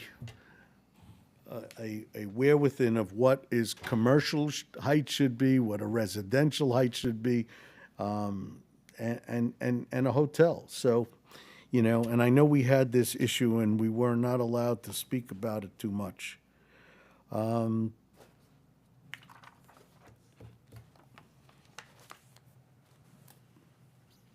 I know, John, Mr. Terrapini, I know you spoke that you wanted, correct me if I'm wrong, you wanted a referendum for height? Was that what you had said? I don't think so. Well, I had down here that you wanted a referendum for height, but a yes for purchasing of, it was not to have let me get my thought. For purchases of a city manager, you wanted no money spent unless it went to a referendum. Yes. Oh, what? No. I don't remember. Yes, well, I wrote down what you said, so. Well, I'm lost of what you're trying to say. Okay, no, I'm just repeating the things that I heard that either I agreed with or I disagreed, that's all. I know, but I'm not clear on what you're trying to say Okay. that I said. So you wanted a referendum for anything that city manager was going to purchase would have to go to a referendum. Land. Oh, we were talking about, land. you're talking about land purchases? Well, my Not the ci- paperwork, You're talking about the city no, purchasing? no, what I said was I was finished with the charter. Now I'm going through all the comments that I made as I listened. I don't think I said that, because the city manager can't buy land. It's the commission buys land. What I said in relation to land is that I'm a big, two things. One, protect the citizens via the charter, because I have seen corruption in commissioners, mayors, city managers. I've seen it all, okay? So the thing is, and I'm not talking about the existing board or the existing city manager. So that you put in safeguards to the public, okay? And I'm also, my other big thing is to increase or encourage participation of the citizens in their government, okay? And give them the opportunities to participate. So the higher you make the threshold for buying property, the less opportunity the residents have to participate. You follow that? Oh, surely. Okay. So what I said was, kind of tongue-in-cheek, was as far as I was concerned, they have to, for referendum to buy anything. But, really, the 250, 350, okay, I'm not so much in going over that. The mayor said he's good with 350, and leave it, that's fine. But that's what I said, that, and it had to do with protection of the residents. And the other thing I said was that the purchase of the land, and I've seen this in bigger cities, is the small part of the cake. That's what goes on the land they've bought that is where the real money is. But there's no requirement to them to go back to the public once they own the land. I mean, if you buy a city block and then you want to build a 40-story building, you don't have to go back. You own the land, you don't have to go back to the public and say, we're going to build a 40-story building. You don't have to. And the other thing I said is that I would like to see in the charter that the charter language identifies where, or the charter question on the ballot identifies where the funding source is. In other words, you're going to buy a piece of property for $350,000 or $1 million. Let's say it's $1 million because you're going to referendum. Where's the funding source coming from? Are you going to raise taxes? Are you borrowing it from the CRA? Are you borrowing it from the Water and Sewer Fund? Are you borrowing it conventionally from Wells Fargo? I think the public has a right to know the funding source. Well, I agree with what you're saying, where they should know where the funding source is. But my question was, when you do go, why I put this down was because I just disputed, because when you do zero, and, Yeah, I said that tongue-in-cheek, Commissioner. okay. I Trying to didn't make know a that. point that I want to encourage the public to have a right to participate. I do too, but half the things that I speak to the public, and believe me when I tell you, I know you don't know me, I speak to a lot of people, and I'll tell you this. Anything that I say, when I'm asking them, what do they think about this, what do they think about that, I'm glad you're dealing with it, not me. And you're asking people more times than not what they would make a decision or not want to make a decision on when they have no idea what the city's up against. If I was to speak to somebody about a spill site, they don't know what that is. Even if I explained it, they don't know what it is. They still sit there and they shrug their shoulders. So I want to give more leeway to the people that know what's best for the city, rather than give decisions to people that have the least amount of knowledge, where even if I explain it in a referendum, they have no idea. That's what my point is. I guess you and I have a difference of opinion on the public. To me, the collective public will always make the right decision. That's my belief. Right. Yeah, we do have a difference of opinion, but that's why I wrote this down, because I did want, my purpose of being here is to give my opinion so that everybody has an idea. But thank you, appreciate yours as well. Okay, this one's a good one. This was one up my sleeve. I'm an advocate to, and I don't know if this is a charter thing or not, it could even be something that we would have to do.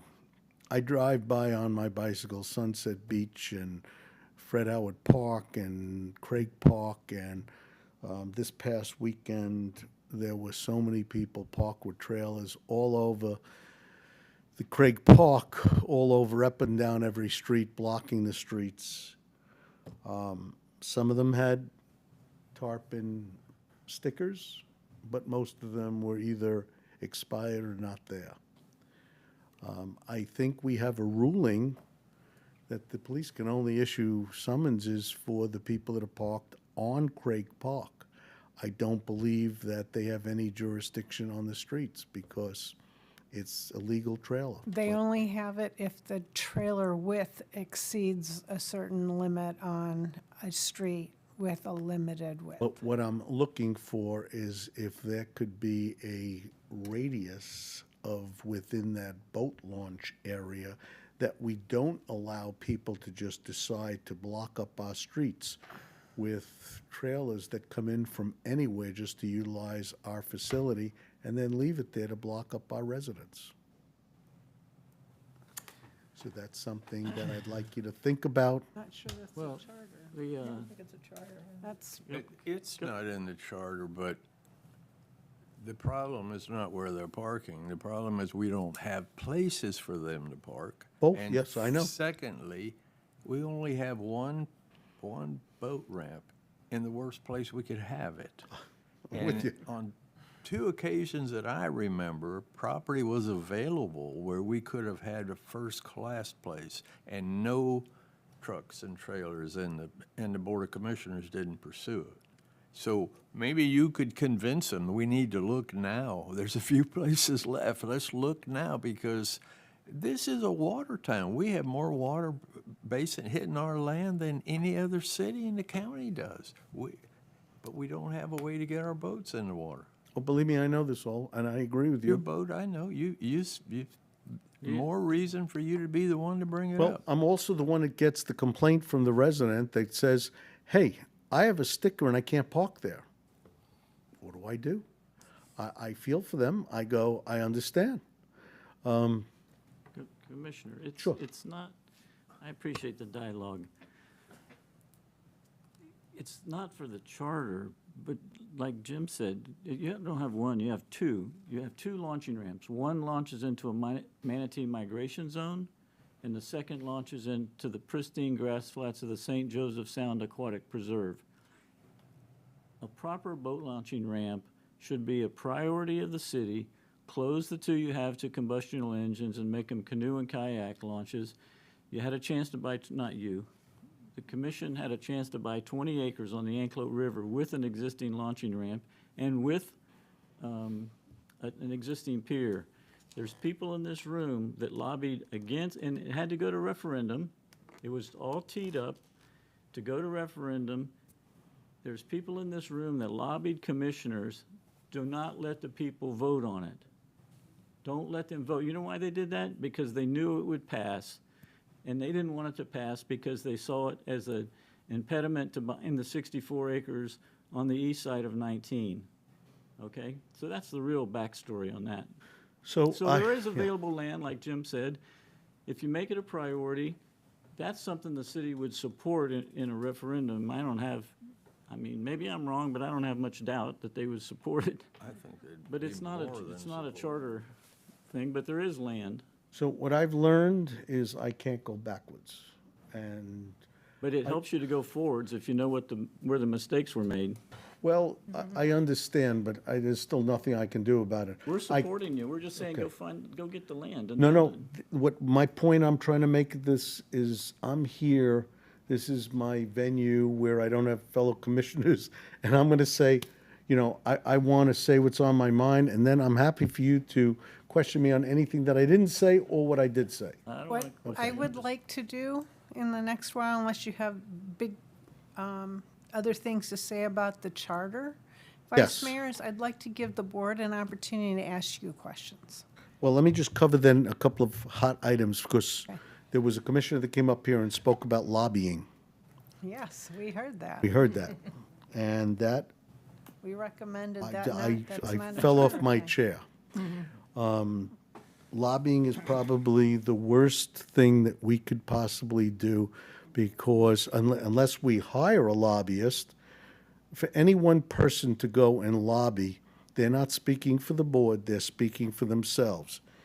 And before we went for that vote on Forward Pinellas, each and every time we went in front, I was at every meeting, every time we went to the next vote, we got more and we got more and we got more. And on the last vote, a letter was sent by a commissioner up to Janet Long, who was our president, or Madam President, and it set her off. Now, I'm sure when it was sent with the best of intentions, because that's what everybody does. But it came off so poorly that she said to me on the onset, she not only didn't want to read it, she didn't want to give us a vote, and we would have not gotten that seat. So when I hear people speaking about lobbying, unless there's a cross-section of other people proofreading it or reading it, I don't agree with sending things out rogue, which I think that was your word, rogue. In the past. I know, I know. I have a steel trap for memory. So that was what I wanted to speak about that. Also, the fact that we can't really, unless we have a meeting, we would be breaking sunshine to discuss it. So we would have to have that up on a board meeting. The next thing was Mr. Siemens, P and Z. On small minor decisions, I really feel that if we could do, if it's not a quasi-judicial, or even if it is quasi-judicial, I like what Mike Kuskuda said about having it be a consent agenda item. You can do that now through I know, process. I know. But what I also think on some big projects, I think there's nothing wrong with having 7 members view it and then having another 5 view it if it's a big item, because that's an important thing. But I do agree you should have some jurisdiction in decision. I'm very impressed with what you do on the board, Merle, and, or Mr. Seaman, and you're a friend of mine. You know, so I think we have a great board, and I'd like to see that, you know, that they have some jurisdiction, because the Board of Adjustments does have that. I sat there. Let's see. I know somebody said, let's bring back Dr. Monahan. That was a thing. She don't want to work anymore. She's done. I spoke with her on that. There was a clarification on what Mr. Salzman said on the resignations that happened at St. Pete Beach. Why they're in trouble is because they didn't give it enough time. Too many people resigned at once, so they had to stagnate the resignations in order to, so they'd have a quorum to appoint, and it was a mess. But that was what it was. I correct you sometimes, but it's okay. I still love you. And a yes, assistant city manager, I think we should have. And with that, I'll answer any question that you ask. Okay, I'm going to start for this end this time. Dr. Bukavalis, do you have any? Yeah, Commissioner, I'm going to go back to what I asked the mayor. And my concern here is I very much agree with Mr. Terrapini that it's important that the people have a voice, you know, but I also feel that government needs to be able to function, especially in particular cases, and in balance with the economic situation that we're in.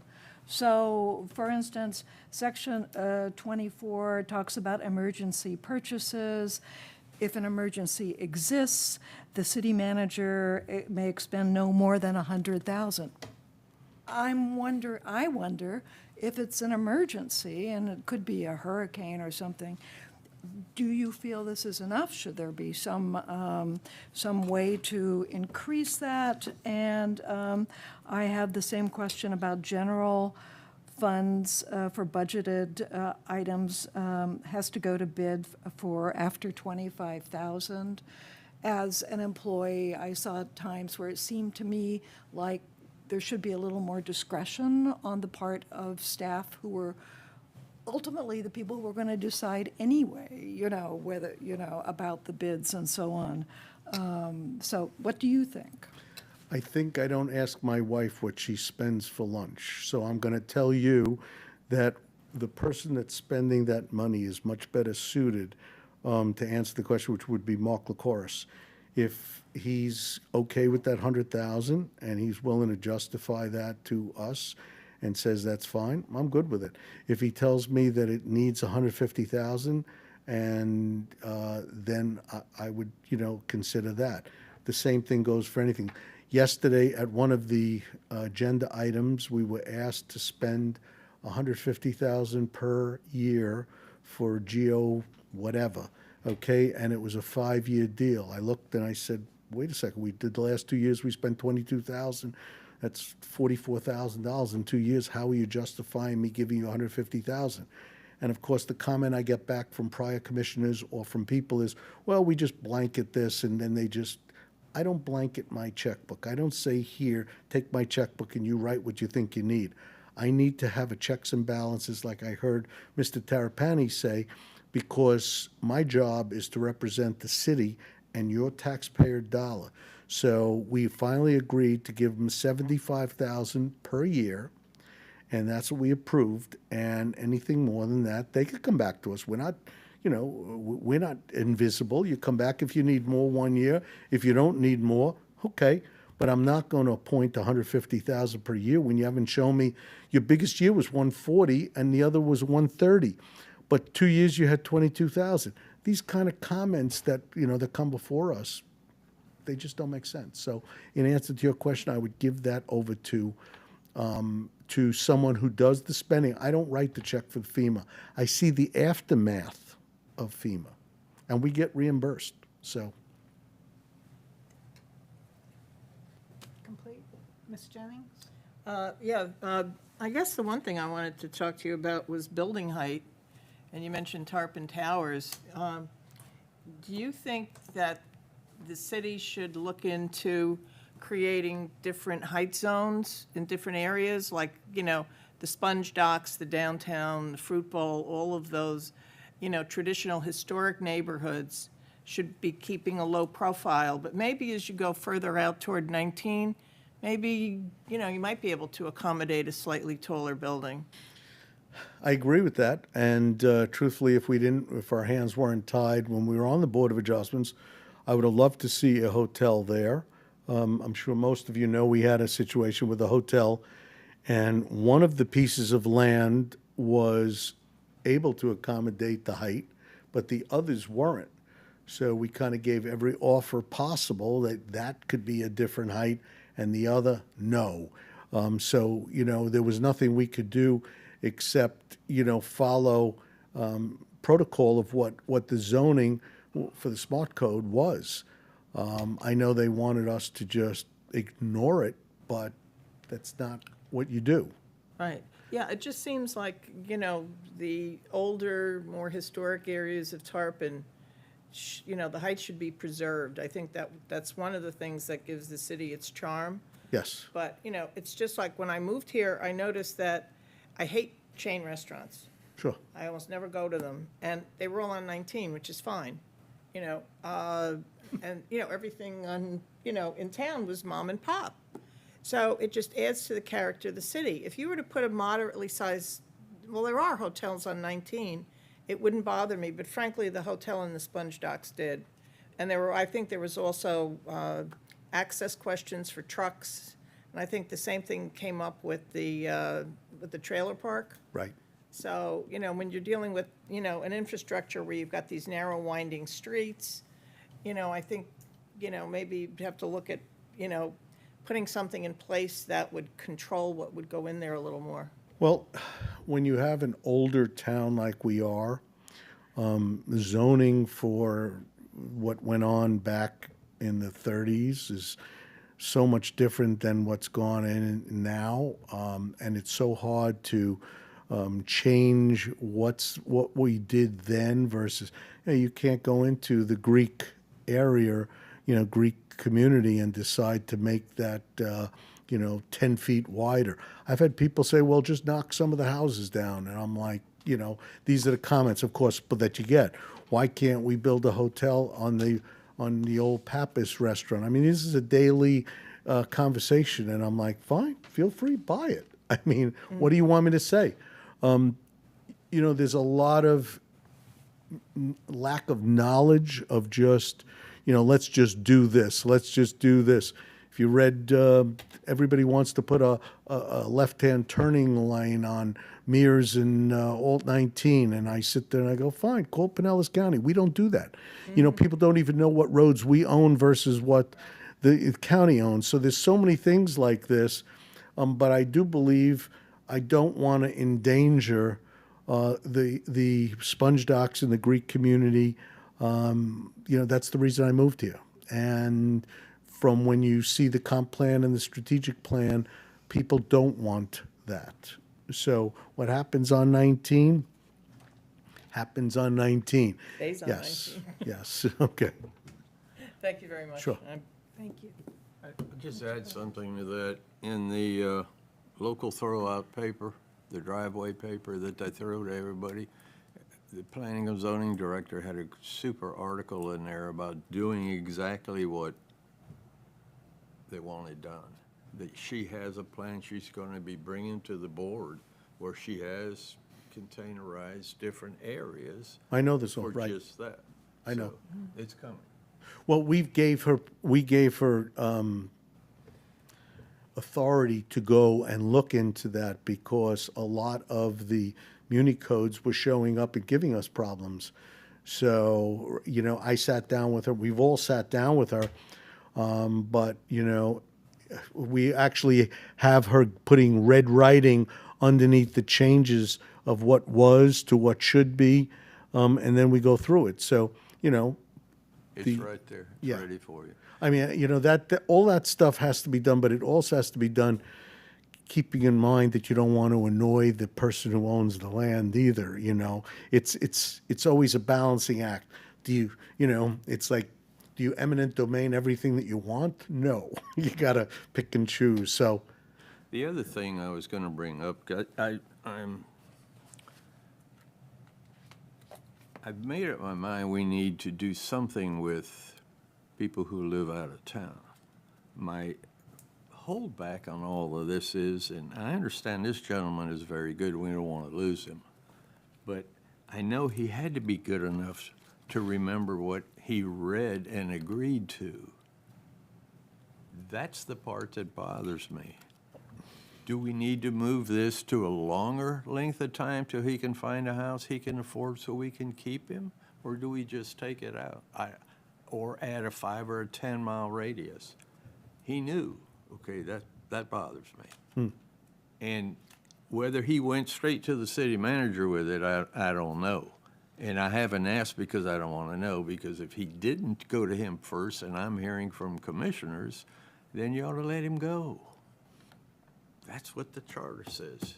There's a pecking order, and that's what he should do. I hope he stays. Don't misunderstand me, because everything I heard is 100% positive on him. But there's a Jim way and a wrong way. do you want me to listen or respond? I was just telling you, I don't know if you can respond to that. Maybe you know what I don't now, and I'll feel better about it. Well, I guess that's an invitation to respond. First of all, if you know the job market that's out there, it's changed drastically. We cannot get anybody to do anything, just like we can't get people on the volunteer boards.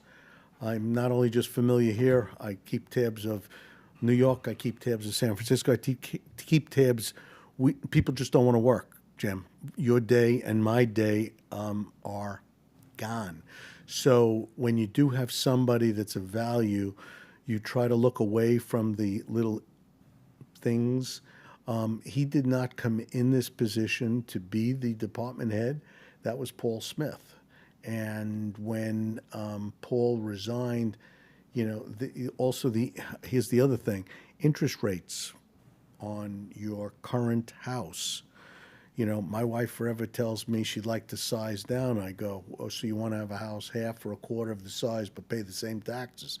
Is that what you want? I mean, you know, so you have to be really careful with what went on in this country in the last 3-4 years has just sent things through the roof. And we have to, at least on the onset right now, make amends, at least until things get better and it's more versatile. I do see that things have topped off, and maybe they'll come back down a little bit. It's more of a buyer's market now these days than a seller's market. But to force somebody and lose somebody with his experience and his knowledge and his negotiation skills, I'll tell you something. Most times when I speak to, and I won't give names, and I try to issue my business sense, and I see I'm teaching, him I don't have to teach. What he tells me, and I'm going to compliment him, what he tells me is the decision I would have made. And I'm very happy to hear that. So then what you're telling me is that maybe we should change this to say, if an existing employee who lives out of town gets promoted, then he's excused from this type of stuff. Not a bad idea. Not a bad Interesting idea. concept. Okay, thank you. Thank you. Mr. Seaman? Yes, talking about the boards and commissions and things, and another idea that's come up was actually having certain qualifications for some members at least. So for instance, say, planning and zoning, have some of the positions set aside for like an architect, a contractor, people that have experience in that particular area. And then you'd need to have a couple positions that would be, at-large community members to give everybody a chance to participate. How would you feel about that idea? And obviously, we'd have to go through all the boards and commissions and determine appropriate qualifications, I guess. There, I will turn to my dear friend, Miss Irene, and say, I know for a fact just how hard it is to get bodies that want to do this. Your world, what you just said, I love it. It's an ideal world. But if you can't even get a quorum and you get people, I scream to the city manager, we have to train them. We have to train them. We have to train them.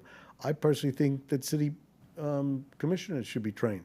You elect a city commissioner, and what you know after 2 years is, oh my God, it's like I tell people, I'm dangerous now. I know what I'm doing. You know what I mean?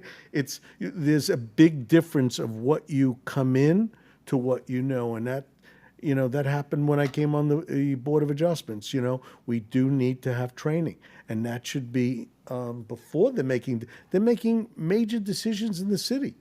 I watched the decision being made on the Baptist Church for Tony, on the historic board, and they were arguing over a rooftop, and it was these were things that I think you need to have some knowledge of what the area warrants and some mechanical and all of that stuff. I agree with you, but can you get those people? That's the big thing. How do you get them? Yeah. So, I agree with you, but how do you get them? So. Okay, I'm good. Thank you. Mr. Terrapini, do you have Yeah, anything further? just to follow up on Merle's comments about the boards, you are aware that the cities of CLG and the Preservation Board makeup of members is outlined by state statute, actually required by state statute. So you've identified the problem of getting people. I think the commission and the clerk, what's the solution? We've tried to throw out a couple things. I don't think first of all, I don't think you're doing not you personally. I don't think the city is doing a good job of getting the word out on a lot of things. I agree. So how do you do that? Is it ads in newspapers? Is it flyers with the water bills? Is it, there's typically a solution for most problems, and everybody here knows there's a problem with board makeups and numbers of people wanting to be on boards. Maybe it's like a PR campaign that, hey, you have a chance to really influence the direction of your community and the makeup. People are talking about the new comprehensive plan and how it can, benefit the historic neighborhoods and things like that to keep inappropriate and incompatible development out. Well, you can adopt these things all day long, but if you don't have people that know how to implement them, you're not going anywhere. I agree. So I think, maybe the commission needs to have a brain session on how outreach to the community to make it like a prestige thing, that you get an opportunity. You're an architect, you get the prestige of sitting on a preservation board, or you're a contractor, you get the prestige of sitting on a P&Z, or make it a PR campaign that it's a prestigious thing to be chosen to be a participant in your government. So there's two things I like to say.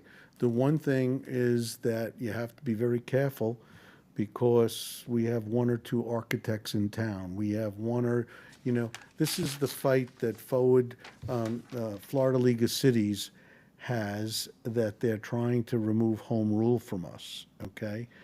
And the going from Form 1 to Form 6 is to try to screen us from taking money, and all it did was restrict the types of people that can go to work. And when I was at a meeting at the Florida League of Cities, I sat at a table where I was sitting with people with very, very tiny towns. Well, the uncle was the plumber, the sister was the this one was the that. They don't even have, and we're listening to a discussion on scammers coming in, and don't pick someone who doesn't have the right IT department to protect, because then your city's at, and I'm sitting there going, how could you even discuss that you want to get into choosing when you have one person to choose from? That's A. B, I would tell you, if you follow federal politics like I do, when you have the last president, when Obama got out of office, and I'm not getting political, when Obama got out of office, Trump was thrilled about how many judges he left sitting on the tray for him to appoint. And when Trump left office, Biden said, wow, look at all the people I could put in. So, we've come to a society, and this is just a society thing, where we're finding it's harder and harder for people that want to work. I'm looking at don't shoot me, but we're all middle-aged, I'll say. How's that? Did I not insult? Could you please wrap up? Yes, We have, but you know what? We all come from a working background. That is not what's currently happening. And, I was just stating what the state statute okay, says. I understand, to but wrap this up now. Thank you.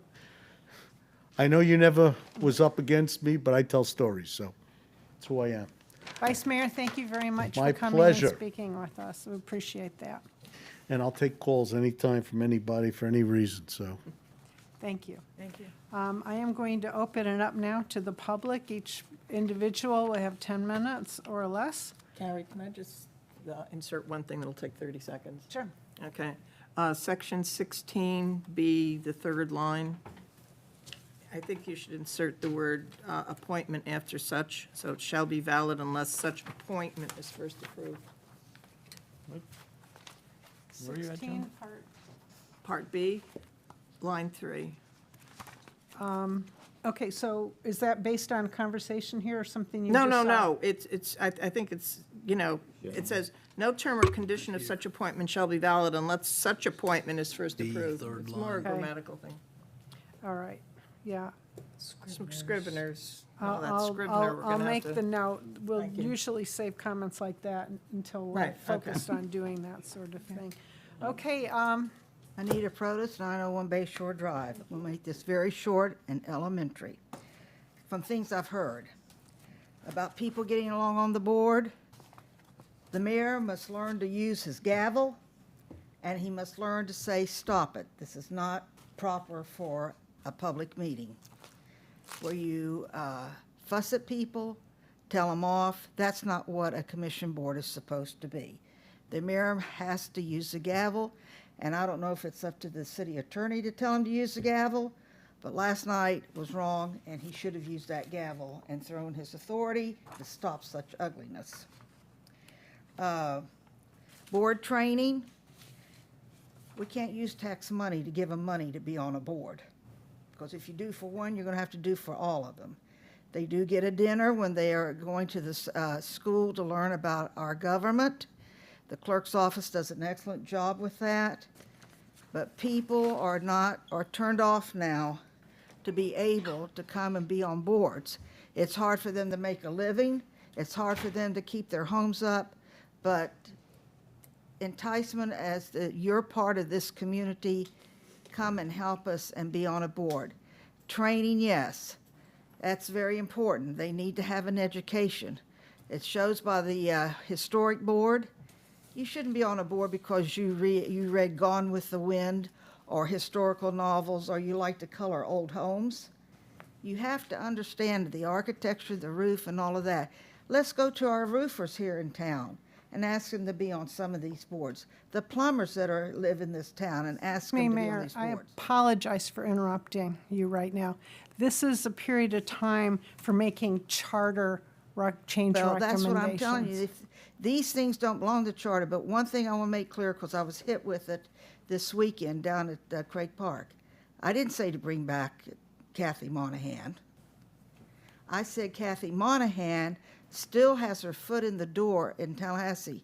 She knows about grant writers. But that's not That's a it. change. But I'm going to correct this because I heard it now, and I don't want y'all to think I said for her to come back. That's not true. And But that's a comment that is better served in well, that's public fine. comments. He made the comment. I wanted it clear. But that's because for it's- next week. You can come in and do the public Well, I don't comments know at if the I'll be beginning alive next week. Public comments will be right And, after roll call.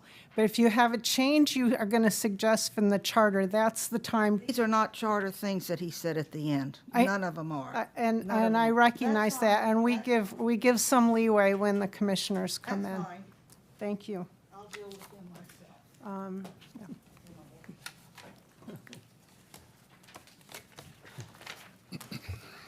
Chris Rabowski, 1602 Gulf Beach Boulevard, Tarpon Springs, 34689. So as we were discussing residency before, Vice Mayor Eisner is correct that after an emergency, most people want to help. I have recently been enlightened to the other side of that coin, unfortunately, in gruesome detail from these veterans that experienced what happened after Katrina. So, again, it's not something that could be done instantaneously by putting in the charter that you have to be a resident in order to be a police officer, but it can be a transition. At a minimum, once again, you would simply find out all of the police officers that work in other cities but live in ours, and at least see if we can get some interlocal agreement for them to help police here if that emergency arises, because they live here. I believe that would be a procedural. Then that may be so. Do you have a feeling on the board about this? It's not a charter. I It's- mean, that- that's- I that don't, is I not don't a- disagree with the necessarily, I don't disagree with the position, but it's Right. just not the venue. Right, I don't think this is the venue for Okay, that. so we It's a wouldn't- great suggestion. Got but it. This is probably that's not a charter Okay. issue. Okay. Then addressing some of the other items that were brought up, Mr. Terrapini brought up during the election, a week being expanded to, was it 30 days or 60 days or something like that? I was talking about the qualifying Yep, for time, qualifying, but yeah. I just think a week is too short. We need to go at least a month. And I wouldn't disagree with that, having gone through the process. The only reason, and originally when you brought it up, I thought the other way. I thought we didn't need to because there are 2 people running for mayor right now, and their qualifying is in November. But we did go through an issue with the SOE verifying the signatures on the cards. It literally got down to the last day, and that tight. could have been a real issue if they said, "Oh well, it's too late. You missed the boat, but we didn't make sure that your signatures were valid."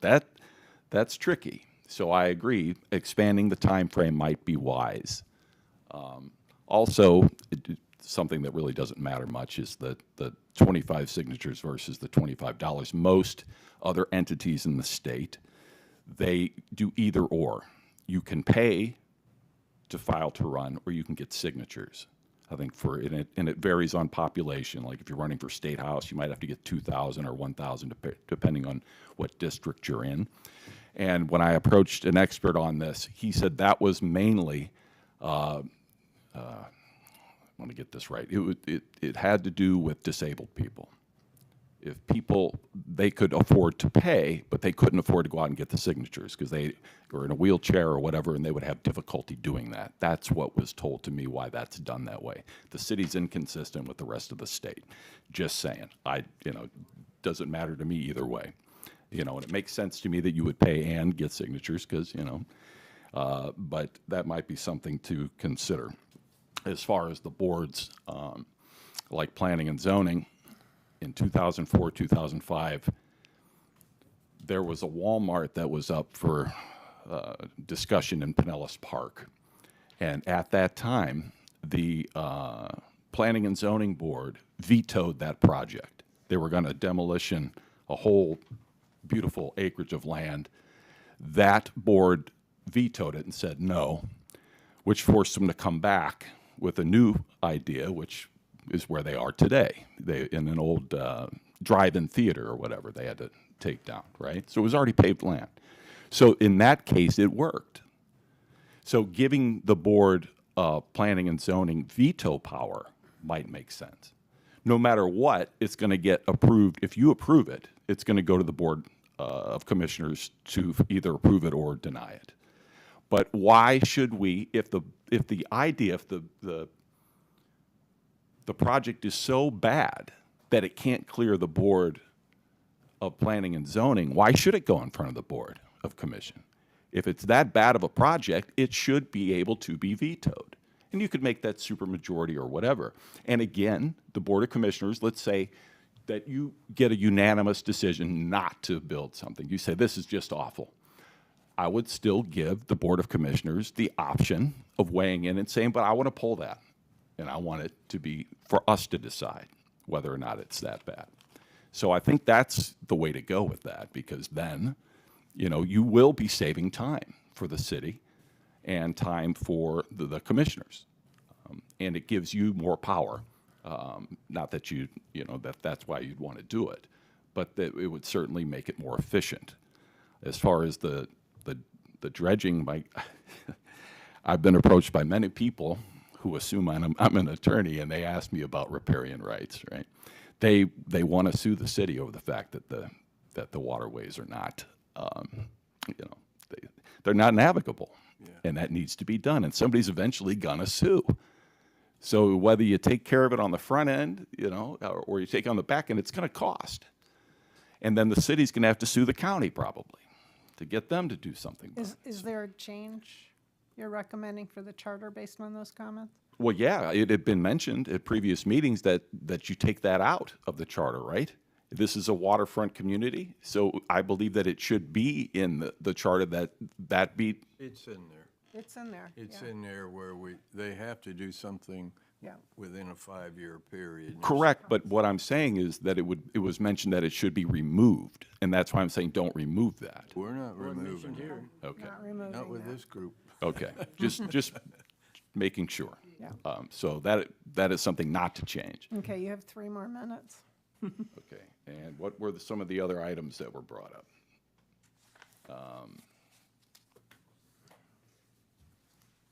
Well, Please make this. I have a plastic trap, not a steel trap, like some people in the room.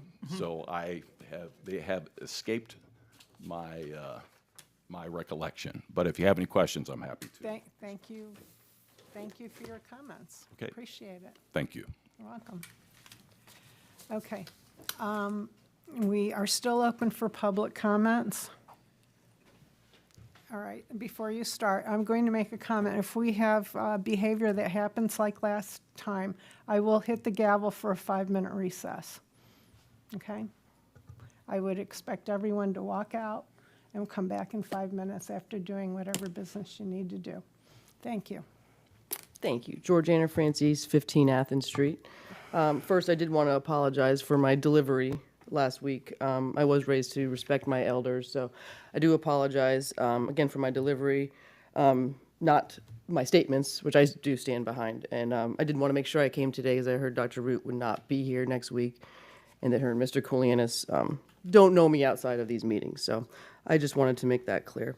The second thing I wanted to do was clarify my comments about the Planning and Zoning Board with, I think, Mr. Kouskoudis's recommendations regarding it, a 7-0 vote possibly going to, straight to the consent agenda. Yeah, that is not a charter change, that's a procedure change. Right, but it was discussed today, and it has been discussed as a charter change. So it's the differentiation between what the Charter Revision Committee can discuss that's procedural and what the public is a little bit, it's not quite clear, you know, how we can comment on some things, but we can't comment on what you discuss.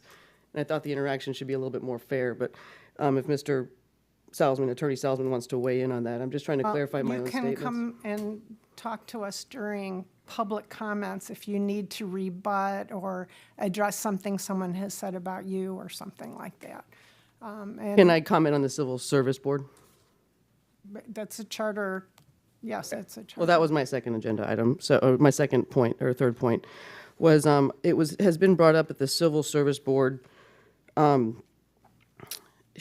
the importance of it in terms of, I think, employees' rights as far as if they're, I guess, reprimanded or maybe fired and knowing their rights. But I think that there's a more important aspect to that in regards to how, if the prevention, the purpose of that would be to prevent a union, which the unions also represent their employees, you know, their union members on behalf of their benefits and things like that as well. And I don't think that our employees have those rights as it stands now. When you watch the meetings and, you know, the people come up and they talk about everything. And I've talked to a number of employees who, you know, have been here for multiple years and aren't necessarily thrilled with what they have, and I don't think that they have a voice. So I think the Civil Service Board, the discussion of that shouldn't just be about their rights if they get fired or reprimanded, but maybe about something proactive that could actually benefit the city, the employees, and hopefully the community as a whole. On the discussion of the city manager's budget, I guess, the 25,000 to 500,000 recommendation seems like a crazy jump. I don't know what the number should be, but I do agree with Mr. Terrapini that the people will get it right if we know about it. And, you know, we want representation from those that we elect to make sure that they make the decisions that are best on our behalf, but we also want people that have faith that they know and believe that their community as a whole knows what's best for them as well. So that's all I had to say. Thank you. Well, thank you very much for coming. Your apology is very much accepted and appreciated. Thank you. Thank you. Okay. Moving on. I think we should take Yes. a break. What? Take a I break? think we should take a break. 30-minute one? Okay, 5 30 minutes and then 29 minutes? 20. You want to end this? We can do that. But I'd like to talk a little bit about next week. I won't be here. I did provide some handouts. If you need a break, we can take a 5-minute break and come back and finish this. Were you teasing me? I was wanting a break, and I was not kidding about the 29 minutes, but we'll do whatever you want. No, I want to hear your comments, though. Okay, all right. I've been trying to get my ideas together. I started out, this is not a complete list, but it's what I'm working on from all of my notes to grow. And I did note a couple of things I had left out, the funding source for property purchases, the building height, et cetera. So I am keeping this so we don't forget the things we've got to go back to. All right? So if I've missed anything, 2 weeks from now, write it down here, bring it back, and we'll go ahead and update that list. We've heard now a few times about how do we deal with the way the board of commissioners work with each other. We've heard Commissioner DiDonato talk about how we've got to work together and we have to work forward, et cetera. We heard Vice Mayor Eisner kind of echo that, et cetera. And this has been something that's been very concerning to me. Of course, we can't put something in we can put something in a charter, but the charter itself has to be self-enforced by the people that operate to it. That said, I don't see any reason why we couldn't consider moving forward with a couple of paragraphs in the Section 8 that talk about the duties and responsibilities of the Board of Commissioners in terms of their behavior and how they operate with each other. We've seen enough that I think that it deserves a discussion. So I read a lot of different articles on that. board behaviors. And I pulled out two. One is from the Harvard Business Review on how boards can reduce corporate misbehavior. And I know this is not a corporate environment, but I think the things that it talks about are similar. And then from the Harvard Law School Forum on Corporate Governance, establishing norms for director behavior to enhance board culture and effectiveness. Because we have seen how difficult behavior makes for more ineffective boards. So I'd like you to kind of do homework and read this. There are two sections that I think are pretty interesting. One is there's a bullet area on expectations for director behavior, and then one on problematic behavior, which I remember in one conversation that the Board of Commissioners had, there was a discussion on, well, what is a personal versus a non-personal attack? And the two individuals that were having that conversation decided that, well, they couldn't decide where that line was, so they left it. I think they might need help in defining where that line is, and we can help them with that. I'd like y'all to read it so you know where I'm coming from. If you have ideas on your own, let's talk about it, and when we go back over that section. And I'm going to kind of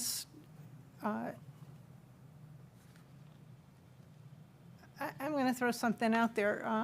I'd like to ask Attorney Salzman if he has anything in his back pocket or that he's seen other cities have in their charter with regards to behavior of how boards operate. I have not seen that, but I have seen pretty strong rules of procedure that the boards adopt at the beginning of each year that the board takes over. And here's the problem, honestly. What do you do when there's a violation? Well, we're seeming to have that problem with, several things that Vice Mayor Eisner brought up that, well, it's a requirement in the charter, what do you do about it? Now, the board can elect to not have the city manager continue in his job if it's, if it warrants that. But what do you do with? Is easy to deal You're with. right, what do you do with the board? I think the best you can do is establish the rules and expect them to behave by them. But the board itself has to police itself. Agree. Because at the end of the day, you can, do points of order, you can do those things, you can ask people to stop, but if it interferes with the business of the board, of the city, then the board itself has to take action. You're aware that, sure, there can be a complaint made to the Commission on Ethics. Problem with that is, by the time that complaint goes through with the investigation, there's now, the last time I was up at the Commission of Ethics, there's 3 investigators for the state of Florida. By the time the investigation occurs, you're out of office. So it doesn't really affect anything. Well, that was one of the things I had come up with reading these 2 articles, was the possibility of having a, let's put it this way, a local ethics board for the city. That is kind of the first stop to, before it goes up to the state. You're also weighing the factor that you're an elected official. An elected official is given a lot of leeway to do what they think is right because they have been put there by the residents. And so while you may not like their communication skills, we'll say it a nice way, they still have the right because they're there, so it's a higher threshold than just somebody who's acting if you put them on an appointed board. Well, and I can agree with that if there's no direction in a charter, which I think gives even more reason why maybe we should have guidance in the charter as far as acceptable behavior. And I'll look at those for you. I have never seen that. I have seen it by bylaws. I've seen it by adopted rules of procedure. which have been pretty stringent in some places.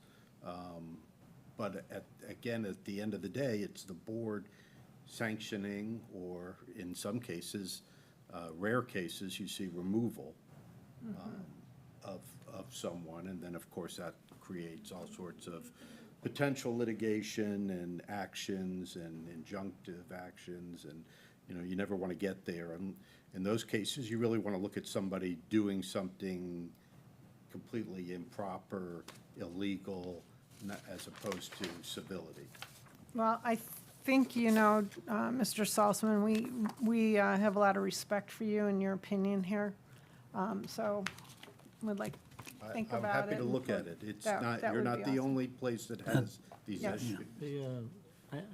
I think it's nice that you gave us this, Carrie. I think if we could find a good article, a good definition, psychological definition of projection, and provide that to the board, because most of what these guys are doing is that when they are making accusations against other board members and members of the public, Right. they're really guilty of it themselves.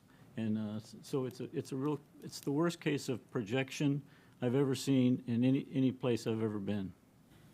And then in the simplest form that I can see something that might help, and it may not be a charter thing, I'm not sure about that, but from sitting in the chair seat on P and Z, where it's not nearly as contentious, but sometimes gets a little bit that way, it's really hard to know when you're in that chair, when has somebody crossed the line that you really need to gavel them and cut them off and all that. So if somehow it was spelled out very clearly what crossing that line was, and I think it would be easier to use the gavel. It would, Because then it's yeah. a lot less subjective. yeah. The bottom line is, Time you change chairs.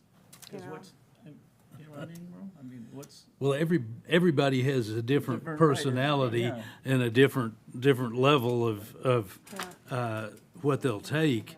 But if it was spelled out exactly, very clearly, maybe it would take a little bit of that out of it. Mr. Colias, do you have anything you want to weigh in with? Not on that. All right, this I'm way? good. I think in the past, wasn't there a letter of censure? I never heard of it. I don't know. We got to remember something here. The Board of Commissioners, if they step over the line and holler back at somebody, they're elected by the public.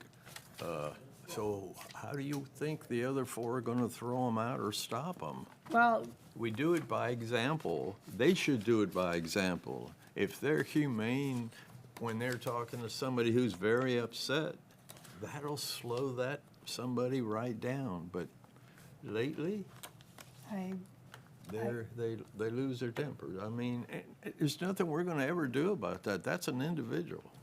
I'm going to ask you to indulge me on this one, Okay. if you don't mind. Not at all. We'll have Mr. Salzman weigh in on this. All right, I would ask next week that you start We're going with, to vote on this when you're gone next yeah, I week. know. And you know what? That's okay. That's, I am not able to be here. I accept my consequences, I mean, that's the way boards work. Safe travels. The best reason is, Enjoy your family. Yeah, but what I would ask you to do is start right in with 19 and continue through the end. I will be watching it to make my notes and capture the arguments and the changes and whatever. Yeah, thanks. But I really think that, forge ahead. I'm encouraging you to forge ahead. If you have a decision you're able to make, go ahead and accept it. You do not have to wait for me. You are a voice. You have 4 votes here. You can make a decision and move on. so everybody understands, whatever I bring up, you're going to vote for, right? Yes, ma'am, I understand. Yeah. No, well, it's your meeting next week, so, anyway, I just want to say thank you very much for all you do. I would like to apologize a little bit for getting flustered at the end of the meeting last week. I am hard of hearing, and I just couldn't believe what I was hearing here. I'm very happy that we have a different persona here at the podium, but I encourage you. You ain't saying nothing yet. We got a long way to go. Yeah, no, I mean, use your gavel if something like that happens I, again. But I would recommend you consider the 5-minute recess. That's what I came up with, and that's why public comments are now at the beginning of the meeting. That's the opportunity to rebut what was said before. And then the charter review period of time is for discussing items in the charter. And and we have, since our charter officials have been invited here, I have given them a little more lenience for going off script. But, That's good. They need to be able to tell us everything they yeah, know. yeah. So anyway, that's the why behind how I'm wielding my gavel. All right, so I'm going to suggest we move on in the schedule and not, you know how much I love getting those chapters reviewed, but I'm going to skip that. We talked about what's happening next week, so now I'm going to go around for board and staff comments. Your turn now, Mr. Chair. Oh, I'm sorry, let's start with staff. Irene? City Clerk?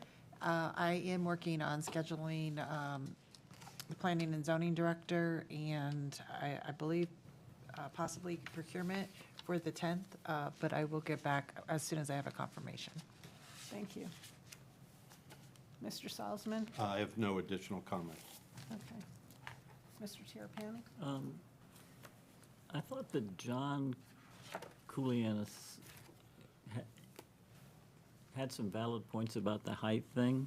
and that Yes, I'm- and I don't know why I missed my But notes on I was that. thinking that we would invite him back, but I think that, Joan has maybe hit something that maybe it's narrowed down. It's not citywide. Maybe it's in the National Register District and the Greektown Cultural District it's in a it's already physically defined, for one thing. You don't have to recreate this mapping system, that you already have it, and that there's some, I don't know. Wiggle room? Yeah. Well, yeah, the areas that are historic districts, there are requirements there as long as they're followed, but the problem is we have a lot of city that's Well- not under. Well, I think what historic. John was pointing to is that no matter what is adopted as far as the comprehensive plan can be changed by 3 votes on the commission.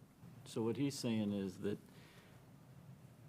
let's say that on Tarpon Avenue, let's just say that you're allowed 3 stories, because I think you're allowed 2, but let's say call 2 stories, because I think it's 2 stories. But the commission could give a story, but if they couldn't go more than so much without a referendum or something. I can't remember exactly. I thought he had some merit, so let's let him flesh it out a little bit. But I'm more, Joan, for the existing defined areas, whether it's the Greektown Cultural National District, the Downtown National District, those 2 areas. That's just my preliminary thoughts until I hear how he fleshes it out. So are we asking Him to come back the at some city point. clerk to ask John to come back. once he's fleshed about out the more height what his issue. Yeah. Is there a his particular? suggestions on height restrictions as they relate to the charter? I don't care when he comes back. anytime. All right, If thank you you. could schedule him when the whole board's going to be here, it'd be Better, beneficial yeah. for So everybody. 3 weeks. I was looking Probably- at that issue today, and I did see one quickly that I think Treasure Island had a referendum on that, so I'm going to try to pull that one and give you some background on it. We may want to talk to Renee before that, because she would probably have some insight into that as well, that then we could wrap up with John's second interview. Okay. Did you catch that? All right. Again, we have to ask for Renee through the city manager, and it might be through the planning director, so Whatever you come up with for us Don't is super- fine. I believe it is going to be for June 10th, but I just need confirmation. I thought we had the Are ultimate are you done, Mr. Seaman? Yeah.